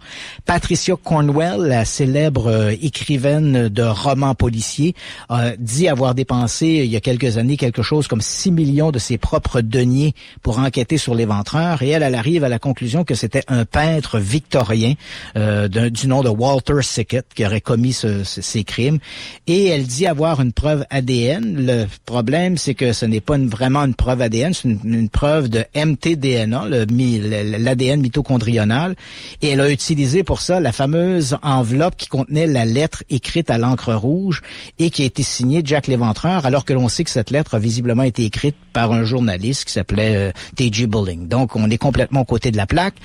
James Maybrick, un marchand de coton, a été suspecté d'être Jack l'Éventreur après la publication de ce qu'on disait être le journal de l'Éventreur, donc un document écrit par apparemment l'assassin, une espèce de confession. Mais ultérieurement, on a découvert que ce document était une fraude. Donc, aujourd'hui, au moment où on se parle, 130 ans plus tard, on a plus de 300 suspects qui ont été proposés au sujet de l'Éventreur. Et malheureusement, aucun d'entre eux ne semble coller à la réalité des tueurs en série. Parce que dans le cas des tueurs en série, si Jack l'Éventreur était le premier tueur en série, disons, de l'ère moderne, comme je l'expliquais au début, aujourd'hui, les tueurs en série nous sont beaucoup plus connus qu'ils ne l'étaient à l'époque, et ce, grâce aux travaux menés par le FBI depuis la fin des années 60, début des années 70. Ils ont mis en place ce fameux bureau d'études des comportements, et ils ont fait, en 1988, pour le 100e anniversaire de Jack l'Éventreur, certains d'entre eux se sont penchés sur les crimes de l'Éventreur. On est quand même 100 ans plus tard. Ils vont regarder l'ensemble des crimes et ils vont élaborer une série de points. Ils disent, on ne sait pas qui était Jack l'Éventreur, on ne connaît pas son nom, mais on peut dire que l'Éventreur, et là j'aimerais entendre Madame Fezzani pour son commentaire là-dessus, et ils disent, l'Éventreur devait être un homme blanc, âgé de 28 à 36 ans, parce que visiblement les tueurs restent dans le même groupe ethnique généralement dans lequel ils commettent leurs crimes. Donc entre 28 et 36 ans, probablement d'un milieu défavorisé, une mère alcoolique et de mœurs légères, un père absent. Il était, lui, Jack l'Éventreur, quelle que soit son identité asociale. Dans son enfance, il aurait torturé des animaux. Il travaillait seul, et dans son travail, il pouvait vivre ses fantasmes. Peut-être était-il boucher, employé de morgue, ou travaillait-il dans un hôpital. Il souffrait peut-être d'une légère déformité, peut-être aussi était-il de taille moyenne ou en dessous de la moyenne. Il avait peut-être des problèmes d'élocution. Il ne devait pas être marié, ou s'il était marié, il devait être divorcé. Hétérosexuel, favorisait des relations avec des prostituées, plutôt discret, et surtout, il habitait Whitechapel. Donc, imaginez que c'est un médecin venu du West de London qui vient assassiner des prostituées dans le East London. Pour le FBI, le Bureau des enquêtes comportementales, cette histoire-là ne tient pas la route.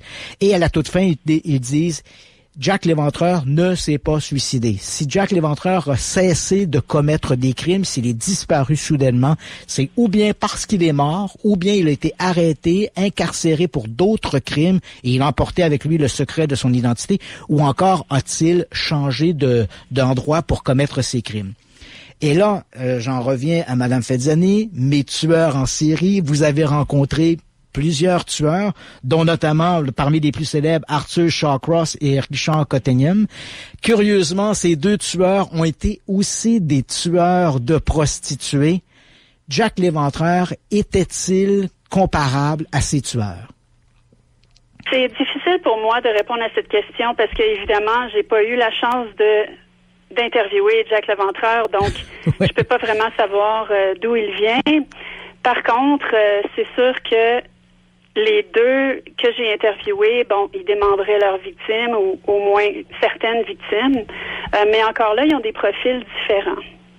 OK, quand on parle de profils différents, quelles sont les distinctions principales des profils et quels sont les éléments qui les fait être semblables?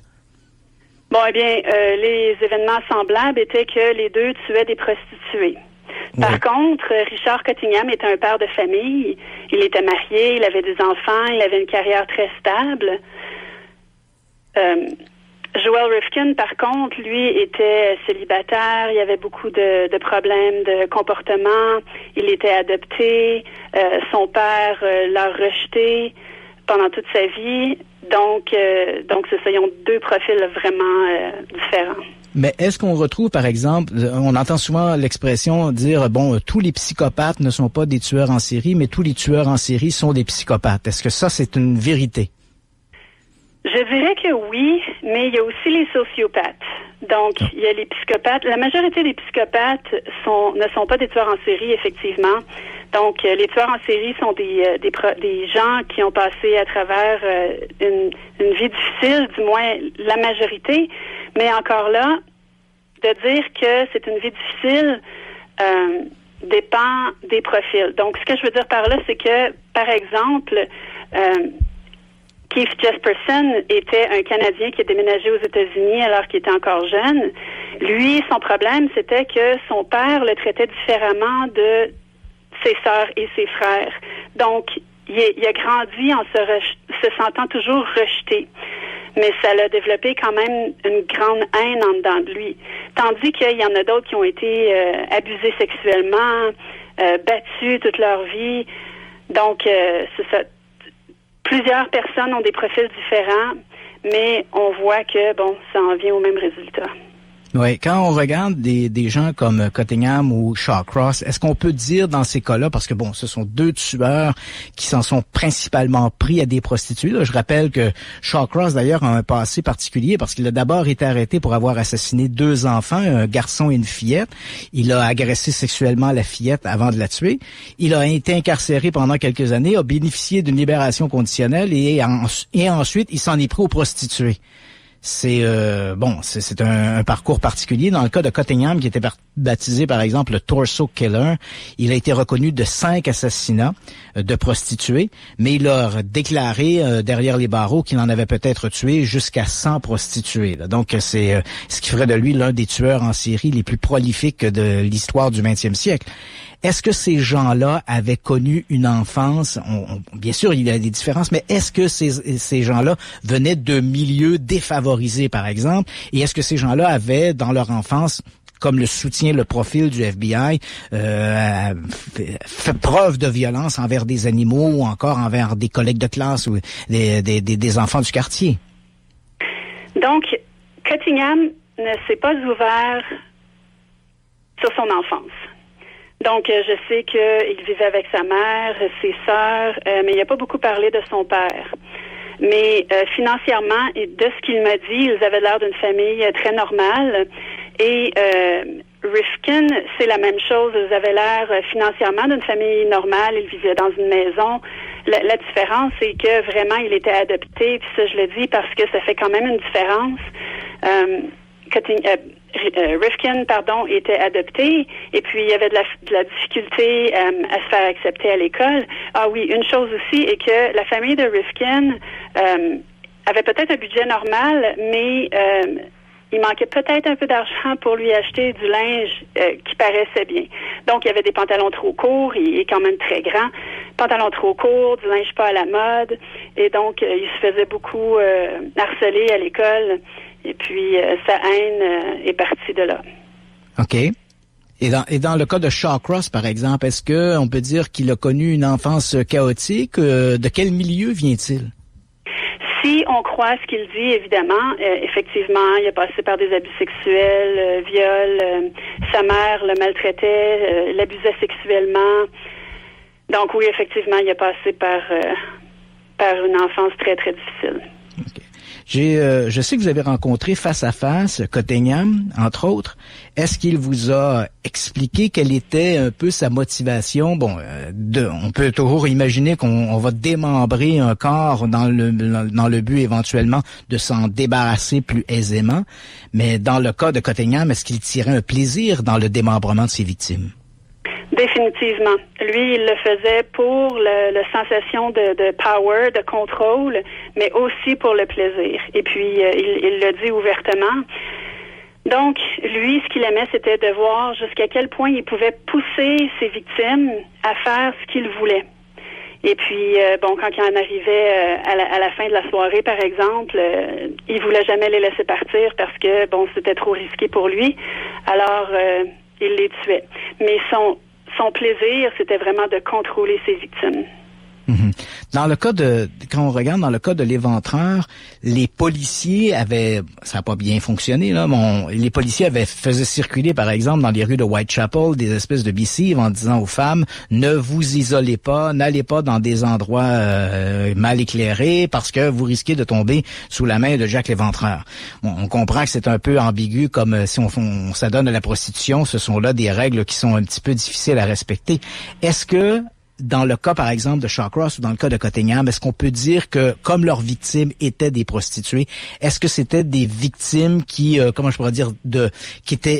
qu'ils ont choisi ces victimes-là parce que c'était des prostituées ou est-ce qu'ils ont choisi ces victimes parce qu'elles étaient facilement accessibles? Les deux. Parce qu'elles étaient facilement accessibles et évidemment parce que c'était des prostituées. Mais dans le cas de Cottingham, il a aussi choisi des personnes qui n'étaient pas nécessairement des prostituées.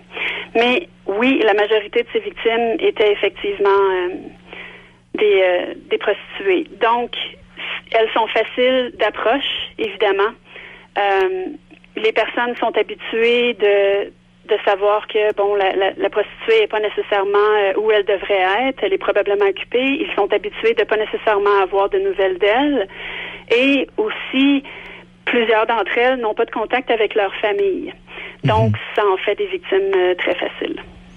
Dans le cas des tueurs en série que vous avez rencontrés, est-ce que vous avez pu comme cataloguer ou de placer, disons, de faire des catégories sur les tueurs et de dire voici on a un dénominateur commun pour tel type de crime ou tel autre type de crime? Oui, donc la majorité, de mon opinion, au moins de ceux que j'ai interviewés, le faisaient vraiment pour une prise de contrôle. Donc ce sont des personnes qui ont eu, encore une fois, comme je le disais, des enfances très difficiles et ils se sentent très faibles, comme on dit, des moins que rien. Donc, ils n'ont rien dans la vie, pas nécessairement beaucoup de monde qui les aime, pas d'amis. Alors, quand ils tiennent la vie d'une personne dans leurs mains, ils se sentent plus forts que Dieu. Puis je mentionne Dieu parce que plusieurs ont nommé Dieu. Alors, ils le font vraiment pour la prise de contrôle et le pouvoir. Oui. Ensuite, il y en a beaucoup qui le font pour l'agression sexuelle, mais c'est là que ça s'entremêle. L'agression sexuelle est aussi pour une prise de pouvoir, mais c'est l'agression qui va le plus heurter la personne. Donc, c'est pour ça qu'ils le font. Le cannibalisme aussi, c'est pour une prise de pouvoir, parce qu'ils sentent que s'ils mangent une partie de la victime est dans leur corps. Oui. Donc, ils se sentent très, très forts et en contrôle de ça. Bon, il y a aussi ceux qui sont des psychotiques et qui entendent des messages. Alors, eux quand même, représentent seulement 2% des tueurs en série, donc c'est pas très commun. Il y a aussi ceux qui sont, comme par exemple, des docteurs et qui sentent une mission de, par exemple, tuer des victimes qui souffrent beaucoup. Ouais. Ça n'empêche pas que c'est des tueurs en série. Oui, on connaît des cas, on appelait ça un peu les anges de la mort ou des aides, des infirmières ou des infirmiers ont été reconnus coupables d'avoir assassiné plusieurs patients dans des hôpitaux. Et pour eux, ils avaient une espèce d'impression où ils délivraient ces victimes du mal qui les accablait. Exactement. Pour que ces gens-là vous fassent confiance, pour qu'ils s'ouvrent à vous de cette façon-là, comment on les approche et est-ce qu'ils expriment une certaine fierté des actes qu'ils ont fait, des actes absolument abominables? Est-ce qu'ils ont du remords? Ça dépend. Donc, moi, j'en ai interviewé 19. De ces 19-là, il n'y en a pas beaucoup qui ont exprimé du remords. Mais ils ont vraiment tous des profils différents. Il y en a qui étaient fiers puis qui disaient « jamais je changerais. Si un jour il me laisse sortir de prison, je vais continuer. » D'autres qui disaient « je veux jamais qu'il me laisse sortir de prison parce que je veux pas recommencer. » D'autres qui disaient qu'ils comprenaient maintenant ce qu'il avait fait et qu'ils le regrettaient. Mais encore là, est-ce que c'est vrai? Est-ce que c'est faux? On ne sait pas. Ouais, est-ce qu'il regrette le crime qu'il a commis ou est-ce qu'il regrette de s'être fait attraper? Exactement. Quand on parle, évidemment, quand on parle des tueurs en série, plusieurs noms nous viennent à l'esprit. Là, bon, probablement le tueur le plus célèbre du 20e siècle, c'est Charles Manson, mais on pense à d'autres, qu'on pense à Ted Bundy, qu'on pense à Richard Ramirez, qui était le Night Stalker. Mm-hmm. On avait l'impression, les quelques entrevues qu'on a vues de ces gens-là, il y avait une espèce de fierté de l'intérêt médiatique qu'ils avaient suscité. Est-ce que dans le cas des tueurs en série que vous avez rencontrés, est-ce qu'il y avait également, je pense notamment à Shawcross, qu'on a vu dans plusieurs reportages, est-ce qu'il tirait une espèce de bénéfice de cette célébrité qu'il avait acquis comme tueur en série? Quelques-uns, mais pas la majorité. Donc, avant d'avoir ces 19 entrevues-là, j'avais approché 74 d'entre eux, plus 6 par après. Donc, au total, j'en ai approché 80. Et seulement 19 m'ont accordé une entrevue. Certains, oui, c'était clair qu'ils voulaient l'attention, mais d'autres n'avaient jamais accordé d'entrevue, comme par exemple Richard Cottingham, ça faisait 30 ans qu'il était en prison, puis il n'avait jamais accordé une entrevue, il n'avait jamais avoué être meurtrier. Et Gary Grant aussi, c'était un autre qui est dans l'État de Washington, qui avait jamais parlé aux médias, qui s'était fait approcher, qui avait toujours refusé. Donc moi, je me suis pris... j'ai pris mon temps, j'ai écrit des lettres, j'ai pas trop poussé. Donc, là, j'ai vu la personnalité de chacun d'entre eux. Ceux qui étaient qui essayaient trop d'impressionner ou qui étaient manipulateurs, j'ai juste refusé de les interviewer. Puis, les autres qui étaient plus collaborateurs, bien évidemment, j'ai passé à l'entrevue. Mm-hmm. Quand vous êtes retrouvé devant ces tueurs en série, est-ce que vous, là, personnellement, comment on aborde le tueur en série? Vous arrivez, raconte-moi tes crimes. J'imagine que ça se fait progressivement. On n'arrive pas avec nos gros sabots et à entreprendre immédiatement la conversation pour évoquer les crimes. Effectivement. Donc, ça se faisait premièrement par lettre, comme je le disais, le temps de se faire connaître. D'être confortable dans la communication. Et puis ensuite, une fois face à face, eh bien non, c'est ça. C'est comment ça va, quoi de neuf, des trucs plus délicats avant de passer au sujet plus sérieux. Avez-vous eu l'impression durant ces entrevues que les tueurs étaient réservés à parler de leurs crimes, ou est-ce que c'était quelque chose qu'ils faisaient plus à partir du moment où la confiance est établie? Est-ce que c'est quelque chose qu'ils parlaient ouvertement, ou vous sentiez qu'il y avait une espèce de réserve à évoquer les crimes? Je dirais qu'ils étaient vraiment préparés, donc j'ai eu aucun problème à leur faire parler de leurs crimes. Par contre, dans le cas de Cottingham, dans le cas de Shawcross, comme vous avez dit plus tôt, il avait été arrêté pour le meurtre de deux enfants. Et donc, il m'avait précisé dans ses lettres que si on n'était pas ensemble, seuls dans une pièce, 100 minutes, qu'il ne parlerait pas des crimes contre les enfants. OK. C'était sa condition. Alors, ça a été difficile, mais j'ai réussi à convaincre le staff de la prison de me laisser seule avec lui dans une pièce. Évidemment, ils étaient tous de l'autre côté de la fenêtre à nous surveiller. Oui. Quand vous avez rencontré ces tueurs en série-là, est-ce que, après la rencontre, est-ce que vous avez eu, par exemple, est-ce que ces gens-là ont essayé de maintenir un contact, d'établir une relation plus intimiste avec vous que le passage de la journaliste, l'entrevue et l'écriture du livre qui devait suivre? Je dirais que la majorité, oui. Dans le cas de non. Est-ce que lui... Non, c'est ça. Dans le cas de Rifkin, lui a arrêté soudainement d'écrire. Je lui avais même écrit quelques lettres pour savoir comment ça allait, s'il y avait d'autres réponses pour moi, des trucs comme ça, puis il n'a jamais répondu. La majorité du temps, oui, ils ont continué d'écrire. C'était comme devenu une routine parce que ça faisait quand même longtemps que je leur écrivais pour les convaincre de m'accorder une entrevue. OK. Et aujourd'hui, après avoir cet ouvrage-là publié en 2011, il y a une version anglaise qui a été faite Through the Eyes of Serial Killers, qui a été publiée en 2015. Est-ce que les tueurs en série, c'est quelque chose de passé, ou est-ce que vous avez l'intention de récidiver avec soit une autre approche ou avec d'autres individus? Définitivement pas assez.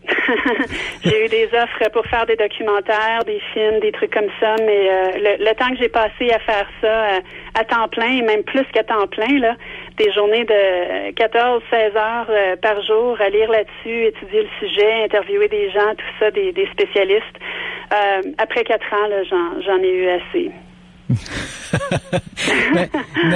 Nadia Felzani, merci beaucoup d'être intervenue dans cette émission, de nous avoir livré vos expériences personnelles. Ça nous replace un peu. C'est vrai que c'est une réalité qui nous semble un peu éloignée parce qu'on la voit généralement à la télé ou on la voit dans les journaux, mais on oublie que pour qu'on ait l'entrevue avec le tueur en question, il a bien fallu qu'un journaliste fasse le travail de se rendre sur place et d'interroger ces gens et d'être soumis un peu à, dans certains cas, des abominations.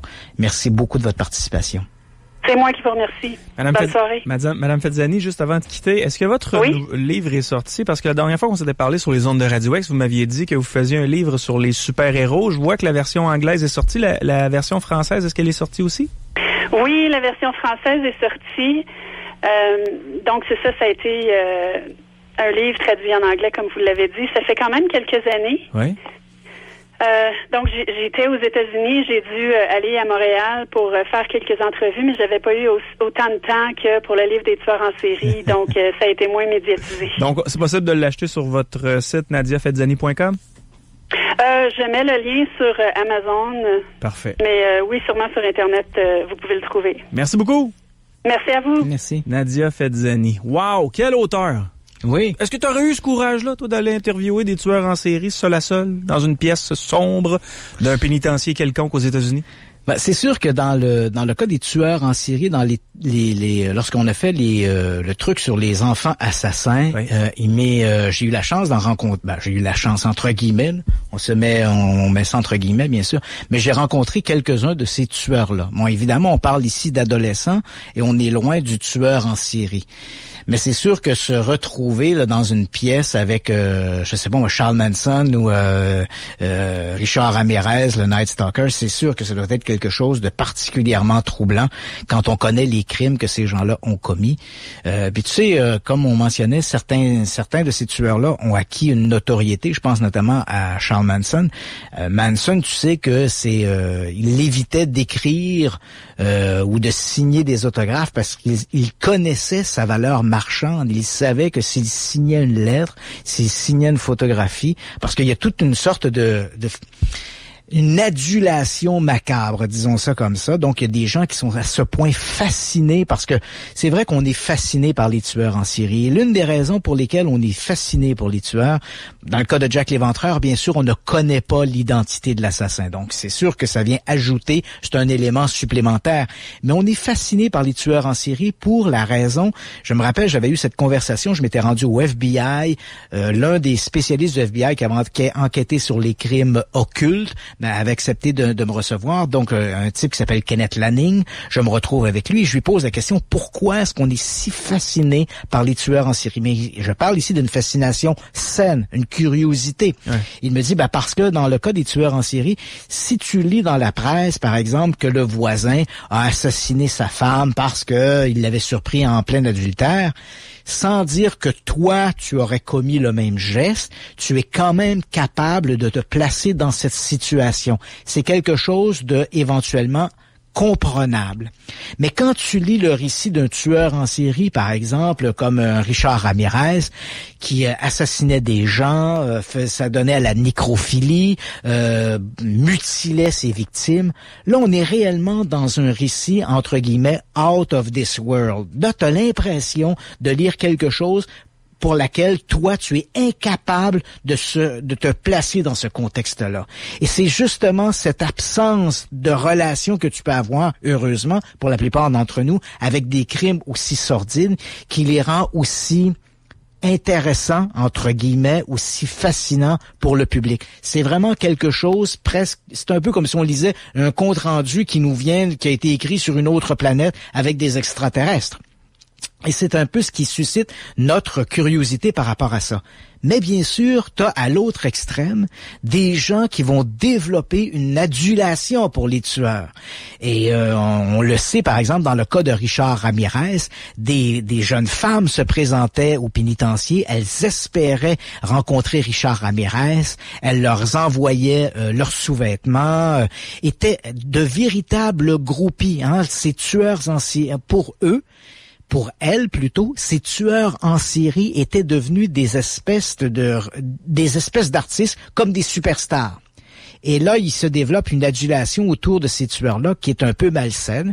Et certains, évidemment, vont profiter de cette notoriété.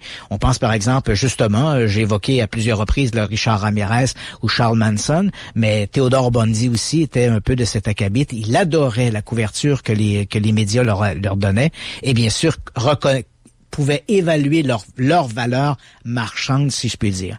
Dans le cas de l'Éventreur, là où ce tueur-là continue de fasciner, d'une part, il y a l'aspect un peu romantique que j'ai évoqué en début de présentation, donc ce Londres avec le brouillard, les chevaux qui marchent, les voitures, les carrioles qui roulent sur le macadam avec le bruit des sabots de chevaux, ce Londres également dans la brume, ce tueur que l'on ne voit jamais et qu'on a imaginé à travers la littérature, la culture, comme une espèce de médecin avec son manteau à houppelande et son chapeau haut de forme, et bien sûr le fait qu'on n'ait jamais attrapé Jack l'Éventreur. Personnellement, je crois, moi Yannick, que Jack l'Éventreur n'a jamais eu droit à la presse ou aux médias. Je crois qu'on est passé aux côtés. Je suis le premier journaliste étranger à avoir eu un accès complet au dossier de Jack l'Éventreur. On était en 1986 ou 87 à peu près. Et donc, je me suis rendu à Scotland Yard. Les archives avaient depuis été transférées aux archives nationales, n'étaient pas accessibles à moins d'une autorisation spéciale. J'ai eu cette autorisation. J'ai chez moi, dans mon musée, l'intégrale des dossiers de Scotland Yard sur Jack l'Éventreur. Et quand on passe au travers de ces documents, il n'y a absolument rien là-dedans qui nous permet d'identifier un tueur plus qu'un autre. Il n'y a pas dans les archives de Scotland Yard le moindre indice qui permettrait de croire que les policiers ont à un moment donné ou à un autre eu dans leur collimateur un suspect, disons, potable pour être Jack l'Éventreur. Je pense que Jack l'Éventreur, comme le décrit un peu le profil du FBI, le réalisé en 1988, je pense que Jack l'Éventreur était un individu, non pas un médecin venu des quartiers aisés du West End, mais un homme qui habitait les quartiers désœuvrés du East London. En fait, il était dans la faune de ses victimes. En fait, il occupait le même territoire que ses victimes. D'ailleurs, lorsqu'il y a eu cette fameuse soirée du doublé qu'on a évoquée un peu plus tôt, donc cette soirée du 30 septembre, lorsque Demschut rentre dans cette arrière-cour, dans ce passage où il trouve le corps d'Elizabeth Stride qui vient d'être égorgée, mais elle n'a pas été mutilée. Il a visiblement interrompu l'assassin. Le seul moyen de sortir de cette impasse, littéralement, sans passer devant Demschut, c'était de se rendre au fond de la cour. Il y avait une espèce de petite porte dérobée qui donnait sur les écuries voisines, lesquelles, à leur tour, donnaient sur une rue plus importante, qui était Commercial Street. Mais seul quelqu'un qui connaissait les lieux, qui était un habitué de ce quartier du East London, pouvait connaître ces détours, ces passages secrets, ces étroites ruelles, donc qui pouvait se véhiculer, se déplacer dans ces lieux avec une grande connaissance et une grande habileté. Ce ne pouvait être qu'un individu habitant ces quartiers défavorisés du East London. Donc tout autre scénario impliquant le petit-fils de la reine Victoria, son médecin privé, les francs-maçons, tout ça répond à un besoin pour nous de fantasme, mais ne correspond pas du tout à la réalité telle que nous l'a démontré au cours les études auprès des tueurs en série au cours des 20, 30 ou 40 dernières années menées par les bureaux du FBI ou d'autres agences à travers le monde, comme on pense par exemple à la police de Londres, la célèbre Scotland Yard. Oui. Donc je pense que on aime bien fantasmer autour de Jack l'Éventreur. Et tu sais, je suis convaincu que si on prenait aujourd'hui Jack l'Éventreur, ou si on arrivait aujourd'hui à l'identifier, soit parce qu'on découvrirait un élément qui est passé un peu sous le radar à l'époque, je pense que les gens, en découvrant l'identité de l'Éventreur, les gens diraient, ah, c'est lui? C'est juste. Tu comprends? On s'attend à quelque chose. On s'attend à ce que le tueur soit plus grand que nature. Et je me rappelle, dans des enquêtes que j'ai menées, notamment dans le cas des crimes occultes, d'ailleurs, je te l'annonce en primeur, mon livre sur les crimes occultes sortira à l'automne 2019. Donc, j'ai eu une discussion cette semaine avec l'éditeur. Et lorsque j'ai fait mes enquêtes sur les tueurs en série, qui avaient commis des crimes avec un objectif occulte. Je me rappelle quand je parlais aux procureurs ou aux avocats, je le dis tout de suite, je n'ai rencontré aucun de ces tueurs-là, mais j'ai rencontré les avocats et les procureurs dans ces causes-là. Et ils me disaient que avant que les policiers mettent la main sur le tueur, il y avait une espèce de surenchère de l'individu, du coupable. On s'imaginait qu'il devait être comme ceci ou comme cela. Et lorsque les policiers ont mis le grappin sur le tueur, ils ont tous eu un peu la même réaction. Tu sais, c'était lui finalement. Tu vois, donc c'est. Je pense que le fantasme vient avec le crime. En fait, c'est un billet de proportionnalité. Comme les crimes sont monstrueux, on s'attend à ce que le tueur doit être lui aussi monstrueux, qu'il ait des canines sorties de la gueule, qu'il ait les yeux rouges et le sang à la commissure des lèvres.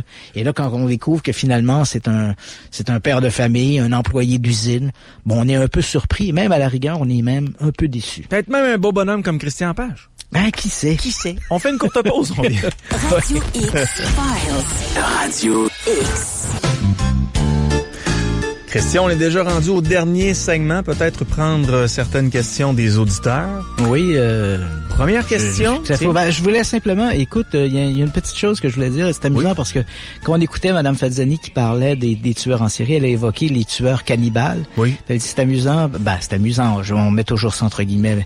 Elle dit les tueurs cannibales mangent leurs victimes parce qu'ils ont l'impression que leur victime est à l'intérieur d'eux. Et ça m'a fait penser, tu te rappelles cette émission qu'on a fait il y a quelques semaines, 2 ou 3 semaines, où on parlait des vampires. Oui. Et je t'ai dit, c'était amusant parce que dans la culture du vampire, l'idée de consommer le sang de ses victimes, c'est vieux comme le monde, ça remonte à l'Antiquité. Et avant l'avènement des sciences médicales, les gens buvaient le sang de leurs victimes parce qu'ils avaient l'impression que le sang était porteur de vie, porteur de force et de courage. Et lorsqu'ils consommaient le sang de leurs victimes, ils avaient leurs victimes ou de leurs adversaires, parce que c'était souvent dans des combats, ils avaient l'impression qu'ils acquéraient soudainement ces pouvoirs qu'ils attribuaient à leurs adversaires. Donc c'est amusant parce qu'on voit dans l'idée du tueur en série cette notion du cannibalisme rejoint quelque part cette notion vieille comme le monde que dans l'autre, dans la chair, le sang de l'autre, c'est un peu le siège de la force, le siège de l'autre, le siège de l'âme. Donc je vais avec les questions des auditeurs. Oui, on y va. En rafale, portrait robot, est-ce que parmi les archives que tu as pu consulter, les archives policières, est-ce que tu as déjà vu un portrait robot quelconque? Oui, de Jack l'Éventreur. Oui. En fait, il n'y a pas un portrait, un dessin qui a été fait. Il y en a un plus récemment qui a été fait dans les années 80. Par exemple, en utilisant les mêmes techniques policières qu'on fait les portraits robots là, des suspects dans des crimes aujourd'hui. Dans le cas de l'Éventreur, ce que l'on sait de Jack l'Éventreur, les descriptions des gens qui l'ont vu, en fait, c'est un homme qui mesurait à peu près 1,65 m. Il faut savoir qu'à cette époque, les gens étaient un peu plus petits qu'ils le sont aujourd'hui, qu'on l'est aujourd'hui. Donc, il mesurait 1,65 m. C'était de taille normale. Il portait un manteau tout à fait banal, un manteau comme on en utilisait à l'époque, ressemblant un peu à un imperméable. Il portait la moustache. Il avait, c'était un homme blanc. Bref. Un homme blanc d'1,65 m portant la moustache, rien de très particulier. En fait, un homme comme et ressemblant un peu à peu près à la mode de tous les hommes vivant à cette époque-là. Donc, aucun signe particulier qui aurait permis de le distinguer parmi d'autres. Autre question, est-ce que tu as un documentaire un peu plus pertinent sur Jack l'Éventreur et non des documentaires qui nous amènent toujours vers une piste qui est un peu farfelue, là? Malheureusement non, comme ça, là, si tu me poses cette question-là, je pourrais regarder peut-être en mettre pas en mettre un, mais donner les références en ligne après. Mais c'est vrai que l'auditeur qui nous écrit en disant ça, il a un peu raison. C'est-à-dire qu'à toutes les fois où j'ai vu moi des documentaires sur Jack l'Éventreur, généralement on essayait toujours de nous amener sur une piste particulière. Je me rappelle encore récemment avoir vu un documentaire où un auteur français disait que Jack l'Éventreur était probablement le chef de la police. Bon, OK. Dans un autre cas, je me rappelle, il y a un auteur qui lui disait le premier homme qui a trouvé la première victime de l'Éventreur. Tu te rappelles, je t'ai mentionné cette femme, Pauline Nichols, oui. Mary Ann Nichols, qui est retrouvée dans Box Row. Un homme s'approche d'elle, il la voit étendue et pendant qu'il regarde le corps, un autre homme s'approche. Alors un auteur, je crois que c'est un Norvégien ou Suédois, lui a associé ça. Il dit tiens, c'est peut-être Jack l'Éventreur qui vient de se faire prendre sur le coup. Et là, évidemment, il fait comme si rien n'était alors que l'autre s'approche. Non, l'homme qui a découvert Pauline Nichols, c'est un type qui s'appelle Charles Cross. Il est archivé. Il est allé déposer durant l'enquête préliminaire. Ce type-là n'a rien à voir avec Jack l'Éventreur. Donc, tous les documentaires sont généralement orientés vers une solution quelconque. Et moi, je le maintiens. Je me suis intéressé longtemps à Jack l'Éventreur. J'avais une véritable obsession pour Jack l'Éventreur. Et j'ai malheureusement un peu fermé les livres sur Jack l'Éventreur à partir du moment où je suis arrivé à la conclusion qu'il était passé sous le radar. Je crois et je maintiens qu'on ne sait pas qui était Jack l'Éventreur. Et à moins d'un document très particulier, une confession qu'on découvrirait quelque part, je pense qu'on ne connaît connaîtra jamais l'identité de Jack l'Éventreur. Ce que je suis absolument certain, c'est que de tous les suspects qu'on nous a proposés aujourd'hui, du chef de la police à Lewis Carroll, en passant par le petit-fils de la reine Victoria, ou ce peintre qu'a évoqué Patricia Cornwell, ce Walter Sickett, je suis persuadé qu'aucun d'entre eux n'était Jack l'Éventreur.